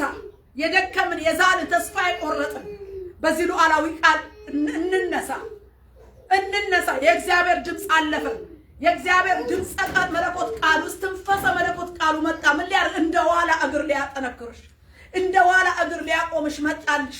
የደከምሽ ሆይ የደከምክ ሆይ ቃሉን ብላ፣ ቃሉን ምርኩዝ አድርገህ ተነሳ። ይሄን ቃል ይዘህ ተነሳ። ክብር ለመንፈስ ቅዱስ ይሁን። ሃሌሉያ። ሰባተኛና የመጨረሻው ወደ ርዕሴ ልምጣላችሁ። ጫካው ተገለጠ ነው። ሰባተኛ ደግሞ የእግዚአብሔር ድምፅ ጫካዎቹን ይገልጣል። ክብር ለእግዚአብሔር ይሁን። ወደ ራእዩ ወዳየሁት ራእይና ወደዚህ ቃል ርዕስ ስመጣላችሁ ያልኩበት ምክንያት ጫካዎችን ይገልጣል። የእግዚአብሔር ድምፅ ሲመጣ ጫካ ማለት ዱር ነው። የተጠቀጠቀ አውሬዎች የሞሉበት፣ የተለያየ አውሬዎች የሞሉበት። ቅድም ለመናገር እንደመቆርቁት በራእዩ ውስጥ የተጋደመች ውሻ እንደነበረች ያረጀች ብዙ አይነት ደግሞ አውሬዎች፣ አውራሪስ አለ፣ ዝሆን አይቻለሁ፣ ጅብ፣ አንበሳ የሚመስል የተለያየ አውሬዎች የሞሉበት እርስ በርስ የተያዘ ጥቅጥቅ ያለ ጫካ ውስጥ ነበረ። እንደዛ አይነት ሁኔታ ግን ምን መጣ? የእግዚአብሔር ድምፅ በእሳት መልክ መጣ። እሳት በመሰለ ጎርፍ መጣ። ጠራርጎ አነጻው፣ ወሰደው። ወገኖቼ የእግዚአብሔር ድምፅ ጥቅጥቅ ባለው ጫካ ውስጥ ሲመጣ ምን ያደርጋል? የተጠቀጠቀ ጫካ፣ ዱር፣ ደን ውስጥ ብዙ አውሬዎች አሉ። ጫካ ለአውሬዎች የተሰጠ መኖሪያ ነው። ሆኖም ግን እዛ ጫካ ውስጥ ያሉ አውሬዎች የእግዚአብሔር ድምፅ ይመነጥራቸዋል። ዛሬ የዱር ጫካውን አይደለም የማወራው። የዱር ጫካው አይደለም። የሰው ልብ አንደኛ ጫካ ነው። በሰው ልብ ውስጥ ብዙ የተሰገሰገ ክፋት አለ። ብዙ አመፅ አለ። እንደ አውሬ የመሰለ የሰው ልብ ከታናሽነቱ ጀምሮ እጅግ ክፉ ነው ስለሚል ሰው ልብ ውስጥ የተቀመጠ ጫካ ሆኖ ጫካ ውስጥ እንዳለ የዱር የአውሬ ማደሪያ መንጋ እንደሆነ ጫካ እንደዚህ አይነት ሁኔታዎች አሉ። ይመነጥረዋል። እግዚአብሔር ከሰው ማንነት ያወጣዋል። የከተማ ጫካ አለ። ዱር ሳይሆን ከተማው ጫካ ሆኖ ብዙ አውሬዎችን ሰግስጎ ያለበት ሁኔታ አለ። እነኚህንም የእግዚአብሔር ቃል ሲመጣ ይመነጥረዋል። ዱር ጫካ ሰው የማይኖርበት ብቻ ሳይሆን ከተማ ውስጥ የመሸገ አውሬ የሆነውን ነገር የእግዚአብሔር ድምፅ ሲመጣ ምን ያደርገዋል? ይጠርገዋል፣ ይመነጥረዋል። በቤተ ክርስቲያን ያልተመነጠረ አውሬዎችን ደብቆ የያዘ ጫካ የሚመስል ነገር አለ። በቤቱ በእግዚአብሔር ቤት ውስጥ በእግዚአብሔር ድንኳን በማደሪያ ውስጥ እንደ ጫካ ተመሳስሎ መንፈሳዊ ካባ ለብሶ የተቀመጠ የዱሩን አውሬ የሚመስል እንደ ጫካ አድርጎ መንፈሳዊ ካባ ለብሶ የተቀመጠ አለ። ግን አሁን ምን እያልኳችሁ ነው? ወደ ፍጻሜው ስመጣ እሳቱ እየመጣ ነው። የሚመነጥር ጫካውን እዛ ዱር አውሬ ያለበትን ዱሩን ሳይሆን በከተማ ያለውን ጫካ፣ በቤቱ በቤተ ክርስቲያን ያለውን ጫካ፣ በሰው ልብ ውስጥ ያለውን ጫካ ውስጥ የተቀመጠውን ነገር ሊመነጥርና ሊያጠራ እግዚአብሔር ምን ይዞ መጥቷል? ድምፀ ቃሉን ይዞ መጥቷል። ድምፀ መለኮት፣ የማለዳው ብርሃን። ያልተመነጠረውን ጫካ፣ በጫካው ውስጥ በዱሩ ውስጥ እንዳሉ የተለያዩ አውሬዎች። ይቺ ውሻ በውስጧ 7 ግልገሎች አሉ። 7 ማለት ምን እንደሆነ ለአንድ ምድር አይደለም። ዓለም አቀፍ የሆነ የመጨረሻውን ዘመን የጨለማውን ማንነት ያመለክታል። የመጨረሻውን ዘመን የጨለማውን ስልጣንና ኃይል ያመለክታል። ይሄም ቢሆን በመጨረሻው ዘመን መጨረሻ የሌለው እግዚአብሔር ነው ጨለማውን የሚውጠውና የሚጠርገው። ስለዚህ እሳቱ እየመጣ ነው። ጨለማውን የሚያጸዳ፣ ጨለማውን የሚጠርግ፣ የሚለይ፣ ከጫካው ውስጥ የተሰገሰገውን አውሬ ለይቶ ጠርጎ የሚያወጣ እሳት ድምፀ መለኮት ቃል እየመጣ ነው። ቃሉም ከዚህ ጋር ነው የሚሄደው። ይሄ እሳት መጥቶ ዱሩ ጫካ ውስጥ ያለው ካጸዳ በኋላ ርም ያለ ከባድ ዝናብ ይዘንባል። ያ የመንፈስ ቅዱስ ዝናብ ነው። አስቀድሞ ግን ይሄ ሊጠራ የሚገባው የማጥሪያው እሳት ዱር ውስጥ ጫካ ውስጥ ጫካውን እየገለጠ የሚመነጥረው እሳት የሚመነጥረው የድምፀ መለኮት ቃል ትንፋሸ መለኮት ቃል ያልፋል። ቃሉ ሲያልፍ ይመነጥራል። ክብረ መለኮት ግርማዊ ሉዓላዊ ድምፁ ሲመጣ ጫካ እያመነጠረና እያጠራ ያልፋል። ክብር ለእግዚአብሔር ቃሉ ስለሚል ከዛ ውስጥ ጸብተው አንዳንድ ዛፎች ፈቀቅ ፈጠር ብለው እንዳየናቸው በቃ የጸዱ ነገሮች ባሉበት ሁኔታ ደግሞ ታድሶ ሪቫይቫሉ ይቀጥላል ማለት ነው። ጥርት ብርት ብሎ ዶፉ ይሄ ካለቀ መሬቱ ንጽት ካለ በኋላ ደግሞ የእግዚአብሔር ነገር ይመጣል። እግዚአብሔር ይመስገን። ስለዚህ ከዚህ ራእይ ተያይዞ ከመጣው ከዚህ ቃል ጋር የገባኝ ነገር ምንድነው? ሰዓቱ ደርሷል። ጫካን የሚመነጥር ይሄ የአመት ጽንስ ይዞ እንደተጋደመችው የክፋት ጽንስን ይዞ የተቀመጠ አሰራርንና አደራረግን የብርሃን መልክ መስሎ መንፈሳዊ መልክ ይዞ በውስጥ የተቀመጠውን በውጭም ያለውን የሚያጠራ የሚጠርግ የሚለይ እግዚአብሔራዊ ድምፀ ቃሉ መለኮታዊ መንፈስ ቅዱስ የሚያጠራው እሳቱን ይልካል ማለት ነው። የተረዳሁት ከመንፈሱ ከእግዚአብሔር ቃልና ከራእዩ የተረዳሁት የማንጻት ስራ እንደሚሰራ ነው። የምድሩን የዓለሙን የሚወክል የጨለማን ስራ የሚጠርግ የእግዚአብሔር የማንጻቱ የማጽዳቱ እሳት አስቀድሞ ያልፋል። እንግዲህ የእግዚአብሔር ድምፅ ባለፈ ጊዜ ሁለት ነገሮች ይሆናሉ። አንደኛ ለደካሞች እንደ ዋላ የሚያጠነክራቸው የሚያጸናቸው እግሮች አሉ። የሚጸኑ ደካሞችን ያጸናል። በቃ ፍግምግም ያሉትን የተፍገመገሙትን የሚያጸናበት ድምፅ ያልፋል። እንደገና ደግሞ ጫካዎቹን ገልጦ ጫካ ውስጥ ያሉትን አውሬዎች ደግሞ ምን ያደርጋል? ይጠርጋቸዋል። ጫካው ሲገልጥ ጫካ ውስጥ ያሉትን የተደበቀውን የሚያስወግድበት የሚነቅልበት አሰራርና አደራረግ ደግሞ እንዳለ አጤንኩኝ፣ አስተዋልኩኝ። ስለዚህ እንድናስተውል እግዚአብሔር ይርዳል። በዚህ ዘመን ውስጥ የሚደረግ አሰራር አለ። እግዚአብሔር ድምፀ ቃሉን ሲልክ ያየው ጫካ ውስጥ ጫካውን የሚመነጥርበት እንደ ራእዩ አለው። እሳት የሆነ ጎርፍ የመንፈስ ቅዱስ የማንጻት ስራ ይካሄዳል። የእግዚአብሔር የቃሉ ስልጣን ሲያልፍ የማንጻት ስራ ይካሄዳል። እነኚህ ነገሮች የማይቀሩ ናቸው። ስለዚህ ነው ኤርምያስ 1:10 ላይ በኤርምያስ አፍ የእግዚአብሔር ድምፀ ቃል ሲገለጥ እንሆ አለው በአፍህ ምን ትነቅል ታፈርስ ዘንድ ታጠፋና ትገለብጥ ዘንድ ትተክል ትሰራና ትተክል ዘንድ በአሕዛብና በመንግስታት ላይ ዛሬ አድርጌሃለሁ አለው። ይሄ የእግዚአብሔር ድምፀ ቃል በኤርምያስ አፍ ውስጥ ሲያልፍ ድምፀ ቃሉ ከአፉ ሲወጣ የዚህ የነብዩ አፍ ቃል ሲወጣ በነቢያት አፍ ቃል ውስጥ እግዚአብሔር ይሰራል። የመንቀልም የመትከልም ስራ ይሰራል። የማንጻትም የመጥረግም ስራ ይሰራል። በአፉ ላይ ትነቅል ታፈርስ ትሰራና ትተክል ዘንድ ለመንቀል ለማፍረስ ስራ አለ፣ ለመትከል ለመስራት ስራ አለው። ያም የድምፀ ቃሉ በነብዩ አፍ ላይ ያስቀመጠው የእግዚአብሔር ቃል ነው። ወገኖቼ ዛሬ ድምፀ ቃሉ የሚያልፈው በነቢያት ነው። በእውነተኛ ነቢያቶች በእውነተኛ እግዚአብሔር ሊነቅለው ሊያፈርሰው ሊጠርገው ሊያጸዳው ያለውን በነብዩ ኤርምያስ አፍ እንደተናገረው እንደነቀለ እንዲሁ ዛሬ እግዚአብሔር በነቢያቱ አፍ ይነቅላል፣ ይተክላል፣ ይሰራል፣ እንደገና ደግሞ ያፈርሳል። ትነቅልና ትተክል ዘንድ ትሰራና ታፈርስ ዘንድ በአሕዛብም በነገስታትም ላይ ዛሬ አድርጌሃለሁ ነው የሚለው እና ወገኖቼ እንደዚህ አይነት ስራ ይሰራል በነቢያቱ። በነቢያቱ ብቻ አይደለም፣ የእግዚአብሔር ድምፅ በነገስታቱም ሲሰራ እንመለከታለን። በየዘመናቱ እግዚአብሔር ድምፀ ቃል አለው እና እግዚአብሔር የራሱን የኪዳኑን ሕዝብ ለመንቀል ድምፀ ቃሉን የላከው በማን ነው? ባሪያዬ ብሎ በናቡከደነጾር በባቢሎን ንጉስ እስራኤልን ይነቅል ዘንድ አስነሳው። የሚገርም ነው። ያ የእግዚአብሔር ድምፅ መጥቶ ባሪያው ብሎ ነቀለው። እስራኤልን ከምድሩ ነቀለው፣ አፈለሰው፣ ቤተ መቅደሱን አቃጠለው። ያ የመንቀሉ ስራ ነበር። ወደ መትከሉ ደግሞ ስንመጣ ባሪያዬ ብሎ ደግሞ ቂሮስን በፊቱ የወጣሁለት ቀኝ እጁን የያዝኩት በፊቱ መንገዱን ትክክል ያደረኩለት ባሪያዬ ቂሮስ ደግሞ ብሎ ባሪያውን ቂሮስን ደግሞ አስነስቶ የተነቀለውንና የተማረከውን ህዝብ ደግሞ መልሶ በቦታውና በስፍራው ሊተክለው የቂሮስን መንፈስ እግዚአብሔር አስነሳ። አብረውት ደግሞ የሚሰሩትን ሰዎች መንፈስ አነሳሳ። አያችሁ፣ በነገስታቱ የመንቀል ስራ ይሰራል፣ የመትከል ስራ ይሰራል። የመትከል ስራ በነገስታቱ እናያለን። በናቡከደነጾር ሲነቅል መልሶ ደግሞ የማቋቋምን ስራ በንጉሱ በቂሮስ ሲሰራ ደግሞ እንመለከታለን። የእግዚአብሔር ድምፅ ሲገለጥ ያሻውን ያደርጋል። እኛ ግን አናስተውልም። እግዚአብሔር ይህንን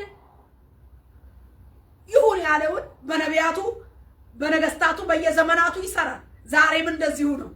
ዛሬም ለተሐድሶ የሚያስነሳቸው አሉ፣ ለመንቀልና ለማፍረስ ደግሞ የሚያስነሳቸው አሉ። እኛ ግን የእግዚአብሔር ድምፅ የሚያልፍበትንና የሚሰራውን ነገር መለየትና ማወቅ መቻል አለብን። ይሄን ነገር ማወቅ መቻል አለብን። በየዘመናቱ በሚነሱ ነቢያት በነገስታት እግዚአብሔር ድምፁን ይልካል፣ ኃይሉን ያስታጥቃል። ታዲያ ያ ስራ የማን ነው? የእግዚአብሔር ነው። ነገር ግን እዚህ ጋር ደግሞ የምናስተውለው በእርግጥ እግዚአብሔር ንቀሉ ብሎ የሚነቅላቸው የሚያስነሳቸው አሉ፣ ትከሉ ብሎ ደግሞ ለተሐድሶ የሚያስነሳቸው ነገስታትም ነቢያትም አሉ። በዚህ ውስጥ ደግሞ ሰይጣን እንደ ስንዴ ሊያበጥራችሁ መጣ ይላል። የሰይጣንም ደግሞ አውሎ እጅ ደግሞ እንደሚነሳም ደግሞ በዚህም ሰዓት ማወቅ አለብን። ስለዚህ የእግዚአብሔር ሕዝብ ከመንፈስ ቅዱስ በመረዳት በመለየት በየዘመናቱ በነቢያት በነገስታት የሚሰሩትን ስራ ለይተን ማወቅ መቻል ይኖርብናል። ለምን? ከፍርድም ለማምለጥ እኛም ደግሞ የእግዚአብሔርን ሐሳብ አውቀን ከተስፋ መቁረጥ ለመውጣትና የእግዚአብሔርን ሐሳብ ተረድተን ለመከተል ያበጀን ዘንድ ማወቅ አለብን። የሚነቅልበት አለ፣ ተሐድሶ የሚሰራበት አለ። ስለዚህ ይሄ ነገር ስላለ በዚህ ውስጥ በጥንቃቄ ማስተዋልን ከመንፈስ ቅዱስ ልናገኝ ያስፈልጋል። ዛሬም ይሄ ሁኔታ ስለሚከናወን ማለት ነው። እንግዲህ በመጨረሻ ስንመለከት በመዝሙር 29 ከ1 እስከ 2 በምስጋና ጀመረ። ክብር ለስሙ አምጡ፣ ለክብሩ ስገዱ፣ ዘምሩ እያለ ስንመለከትም በመጀመሪያ እንዳየነው ምስጋናና አምልኮ ስግደትን አምጡ ይላል። ዛሬም ይሄ ከኛ ይጠበቃል። ሁለተኛ ከ3 እስከ 9 ደግሞ ስንመለከት የእግዚአብሔር ድምፅ ያለፈባቸውን ሁኔታ ከገለጠና ካሳየ በኋላ ሁሉም ይላል በመቅደሱ ምን ይበል? ምስጋና ይበል ይላል። ከ3 እስከ 9 የእነኚህ የእግዚአብሔር ድምፅ የሰራቸውን ስራዎች ካስገነዘበ በኋላ እንግዲህ በመረዳት ካስተዋላችሁ የእግዚአብሔር ድምፅ ያለፈበትንና የሰራውን ስራ በየዘመናት ካስተዋላችሁ ሁሉ በመቅደሱ ምስጋና ይላል። መረዳት የሚጠቅመው ይሄ የእግዚአብሔር ስራ በዚህ ዘመን በነቢያት እየተሰራ ነው፣ በነገስታቱ እየተሰራ ነው። እግዚአብሔር ድምፅ ያለፈበት ጉዳይ ነው ብለን ስንረዳ ሁሉ በመቅደሱ ምን ይላል? ምስጋና ይላል። ምስጋና ይላል። የእግዚአብሔር ድምፅ የክብሩ የስልጣን ድምፅ በቤተ ክርስቲያን በእኛ ህይወት በምድር በዓለማችን ምን እየሰራ ነው? እናስተውል። እግዚአብሔር በድምፁ ጫካን ሲገልጥ፣ ሲመነጥር፣ ሲነቅል፣ ሲያፈርስ እንደገና በግርማው ድምፅ ሲሰራ እናያለን። እንደዚህ አይነት አሰራር ከታየ በኋላ ደግሞ ሁሉ በመቅደሱ ምስጋና ይበል፣ ተረድቶ ያመስግን። የእግዚአብሔር የግርማው ድምፅ ውጤት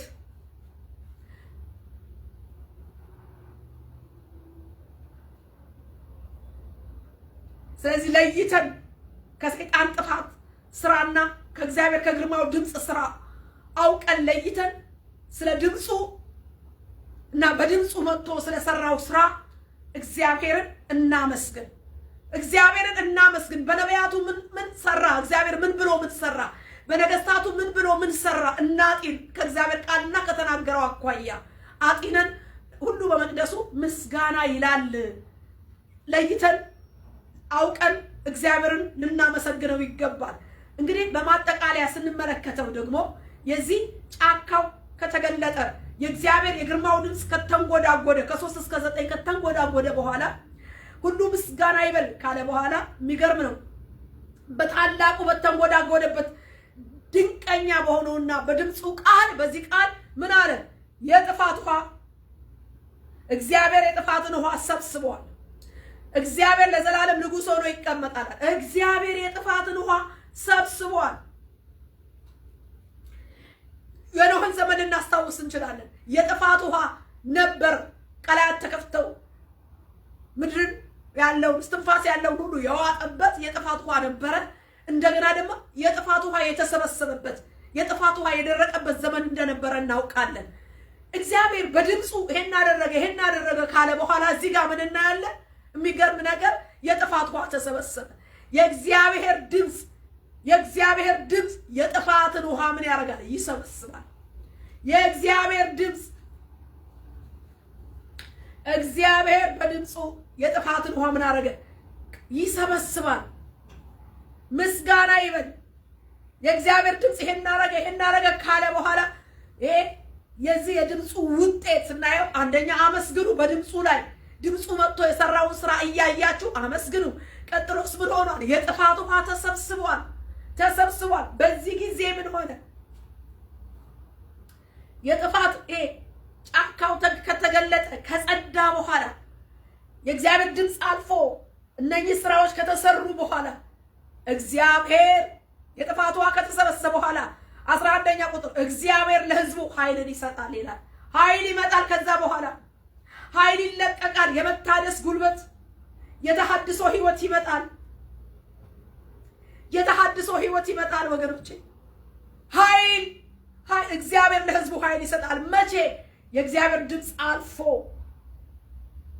በምን አለፈ? የእግዚአብሔር ድምፅ በውሆች ላይ ከተንጎዳጎደ በኋላ፣ በዝግባው ላይ ከተንጎዳጎደ በኋላ፣ በምድረ በዳው ላይ ከተንጎዳጎደ በኋላ፣ በእሳቱ ላይ እሳቱን ቆርጦ ካለፈው በኋላ፣ ቀላዮችን ከዘጋ በኋላ፣ የጥፋቱን ውሃ ከሰበሰበ በኋላ፣ ደካማውን ብርቱ አድርጎ በኋላዎችን ካጠነከረ እግሮቻቸውን ካጠነከረ በኋላ፣ ጫካዎቹን ገልጦ በውስጡ ያለውን ከመነጠረ በኋላ ምስጋና፣ ከዛ በኋላ ምስጋና ህዝቡ ምስጋና ከቀረበ በኋላ ኃይል ይገለጣል።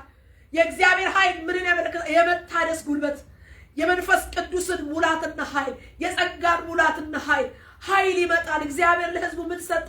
ኃይል ሰጠ። እግዚአብሔር ለሕዝቡ ምን ሰጠ? ኃይል ሰጠ። እግዚአብሔር ይመስገን። ቀጥሎስ ምን ሰጠ? ጉልበት፣ የተሐድሶ ህይወት ከሰጠ በኋላ እግዚአብሔር ሕዝቡን በሰላም ይባርካል።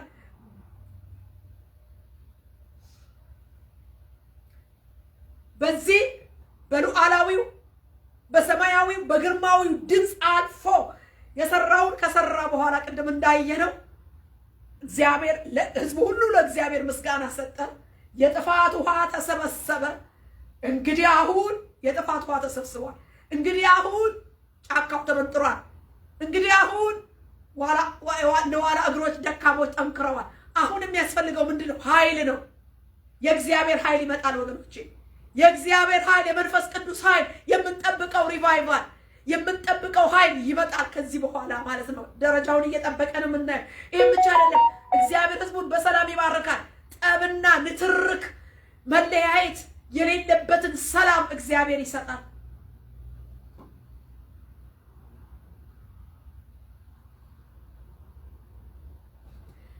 ሁሉ በመቅደሱ ምስጋና እያለ ማጉረምረም የለም።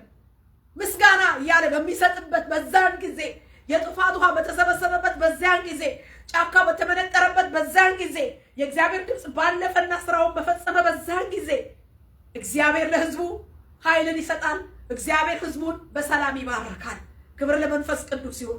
እንግዲህ ዛሬ በዚህ በድምፀ መለኮት ግርማዊ ቃል እግዚአብሔር እየተንጎዳጎደ እያለፈ በእያንዳንዱ ነገራችን ላይ እያለፈ እንደ ሊባኖስ ዝግባ በሆነብን ነገር ላይ እንዳለፈ እንደዚህ እንደ አንድ ቀንድ እንዳለው የአውሬ ጥጃ እንደሚዘልን ነገራችን ከአንካስነት እየዘለለ ንጉሥ በእኛ ውስጥ እየታየ ከመገለጡ ከድምፀ ቃሉና እግዚአብሔር ህልውናው ፕሬዘንሱ ከኛ ጋር ከመሆኑ የተነሳ ከሽባነት እንደዛ ሐዋርያት ሥራ 3 ላይ ከመወለዱ ጀምሮ ሽባ የነበረው ሰውዬ እንደዘለለ ቁርጭምጭሚቱ እንደጸናና እንደቆመ ሽባነት እየዘለለ አንካስነት ሁሉ እየተፈወሰ ኃይል የምናደርግበት ነገር ይመጣል። ለምን?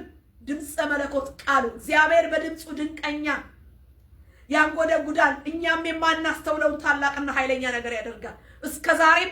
እስከ ዛሬም ሳናስተውል ቀርተን ነው እንጂ ብዙ ታላላቅ ነገሮችን እያደረገ ነው። ዛሬም ከዚህ በኋላ ደግሞ እንደ ቃሉ ድምፁ ባለፈበት ነገር ሁሉ ላይ እያጠራ እያለፈ ድምፀ ቃሉ ባለፈበት ነገር ላይ ውጤቱን ስንመለከት የጥፋት ውሃ ይሰበሰባል። ሁሉ በመቅደሱ ምስጋና ይላል። ማጉረምረም የለም። ከዛ ኃይል እግዚአብሔር ኃይል ለቤተ ክርስቲያን ይሰጣል። ኃይል በምድር ላይ ሁሉ ይሆናል። ቀጥሎሳ እግዚአብሔር በሰላም ይባርካል። እግዚአብሔር በአንድነት ይባርካል። ህዝቦችን በአንድነት ይባርካል። ቤቱን ለምን? ጫካው ተመንጥሮ አውሬው ከጫካው ውስጥ ተገልጦ ወጥቷል። ተመንጥሯል። ድምፀ ቃሉ አልፏል። ኃይለ ስልጣኑ ያ የሚጠርገው የመንፈሱ እሳት መንጥሮታል። የሚመነጠረው ከተመነጠረ በኋላ የእግዚአብሔር ኃይል ይገለጣል። የእግዚአብሔር ሰላም እንደ ቃሉ ይገለጣል። ወገኖቼ እግዚአብሔር ይሄንን ያደርጋል። ክብር ለኢየሱስ ይሁን። እግዚአብሔር የዘላለም አምላክ ሆይ በኢየሱስ ክርስቶስ ስም ስለነበረን ጊዜ እናመሰግንሃለን።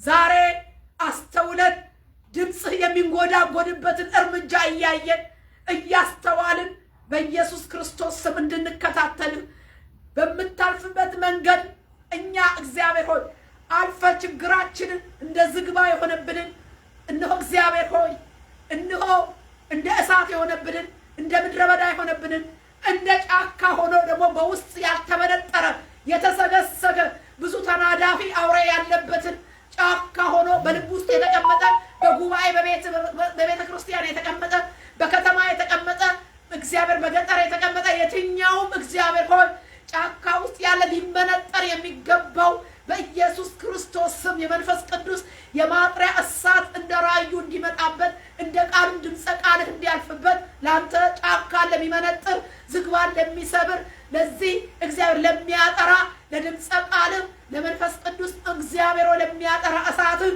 በኢየሱስ ክርስቶስ ስም ዘመኑን ጊዜውን ሁኔታዎችን ሁሉ አሳልፈን ሰጠን። የእግዚአብሔር ድምፅ ሆይ የግርማው ድምፅ ሆይ ድንቅዬ ድምፅ ሆይ ሉዓላዊ ድምፅ ሆይ እነሆ ዛሬ እኛን ሽባነት እንደሚያዘልን እንደሞሳ ጥጃ ሽባነትን ችግርን እያዘለልክ እንድታወጣን የቤተ ክርስቲያን ችግር የቤተ ክርስቲያን እንደ እሳት የሚፈትን መከራ ከእያንዳንዳችን ህይወት እሳቱን የሚጠርግ እሳቱን የሚቆርጥ ችግሩን የሚያስወግድ የእግዚአብሔር ድምፀ መለኮት እንድታል አሁን የመጣው ቃል በህይወታችን ያለውን መከራ በህይወታችን ያለው ምድረ በዳ በህይወታችን ያለው ሽባነት በህይወታችን ያለውን ነገር ሁሉ ድምፀ ቃልህ እንዲያልፍና በኢየሱስ ስም የጥፋትን ውሃ ሰብስቦ እግዚአብሔር ሆይ ማጉረምረም ቀርቶ ሁሉ በመቅደሱ ምስጋናን እየሰዋ ውጤቱ ደግሞ ያ ታላቅ ኃይል እንደሚመጣ ያ ታላቅ የመጎብኛችን የተሐድሶ መንፈስ እንዲለቀቅ ያ የመንፈስ አንድነትና ህብረት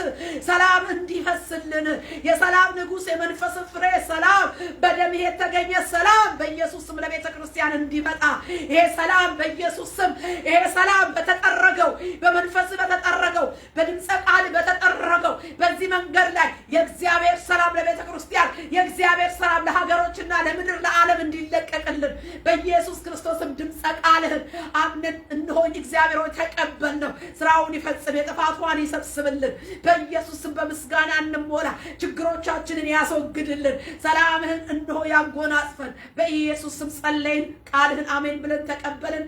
እርዳን በኢየሱስ ጌታ ድንቅ ስም አሜን። እግዚአብሔር ይባርካችሁ ይጠብቃችሁ ጸጋውንም ያብዛላችሁ። ይህን ቃል በአብ በወልድ በመንፈስ ቅዱስ ስም አጸና ነው። በኢየሱስ ክርስቶስ የደም ማኅተም ምልክት አተም ነው። ነቃቂ ለቃሚ ወፍ በዚህ ቃል ላይ እንዳይወጣ በኢየሱስ ስም አስረናል። ቃሉ እግዚአብሔር ፍሬ እንዲያፈራ አንዱም 60 አንዱም 30 አንዱም 100 እጥፍ ፍሬ እንዲያፈራ በህይወታችን በቤተ ክርስቲያን በራእይ በአገልግሎታችን ይሄ ቃል ፍሬን ያፍራ። ሰማህን እኛም ጸለይን በስምህና በቃልህ የመጣውን እውነት ተቀብለናልና ስማን። በደምህ አጠርነው በሰዓት ተቀጠረ በቀልተኛን በስምህ አሰርን መንገዳችንን ላንተ ጥበቃ አደራ አሳልፈን ሰጠን። በኢየሱስ ጌታ ድንቅ ስም አሜን። እግዚአብሔር ይባርካችሁ። ፕሮግራማችንን ጨርሰናል። ተባረኩ።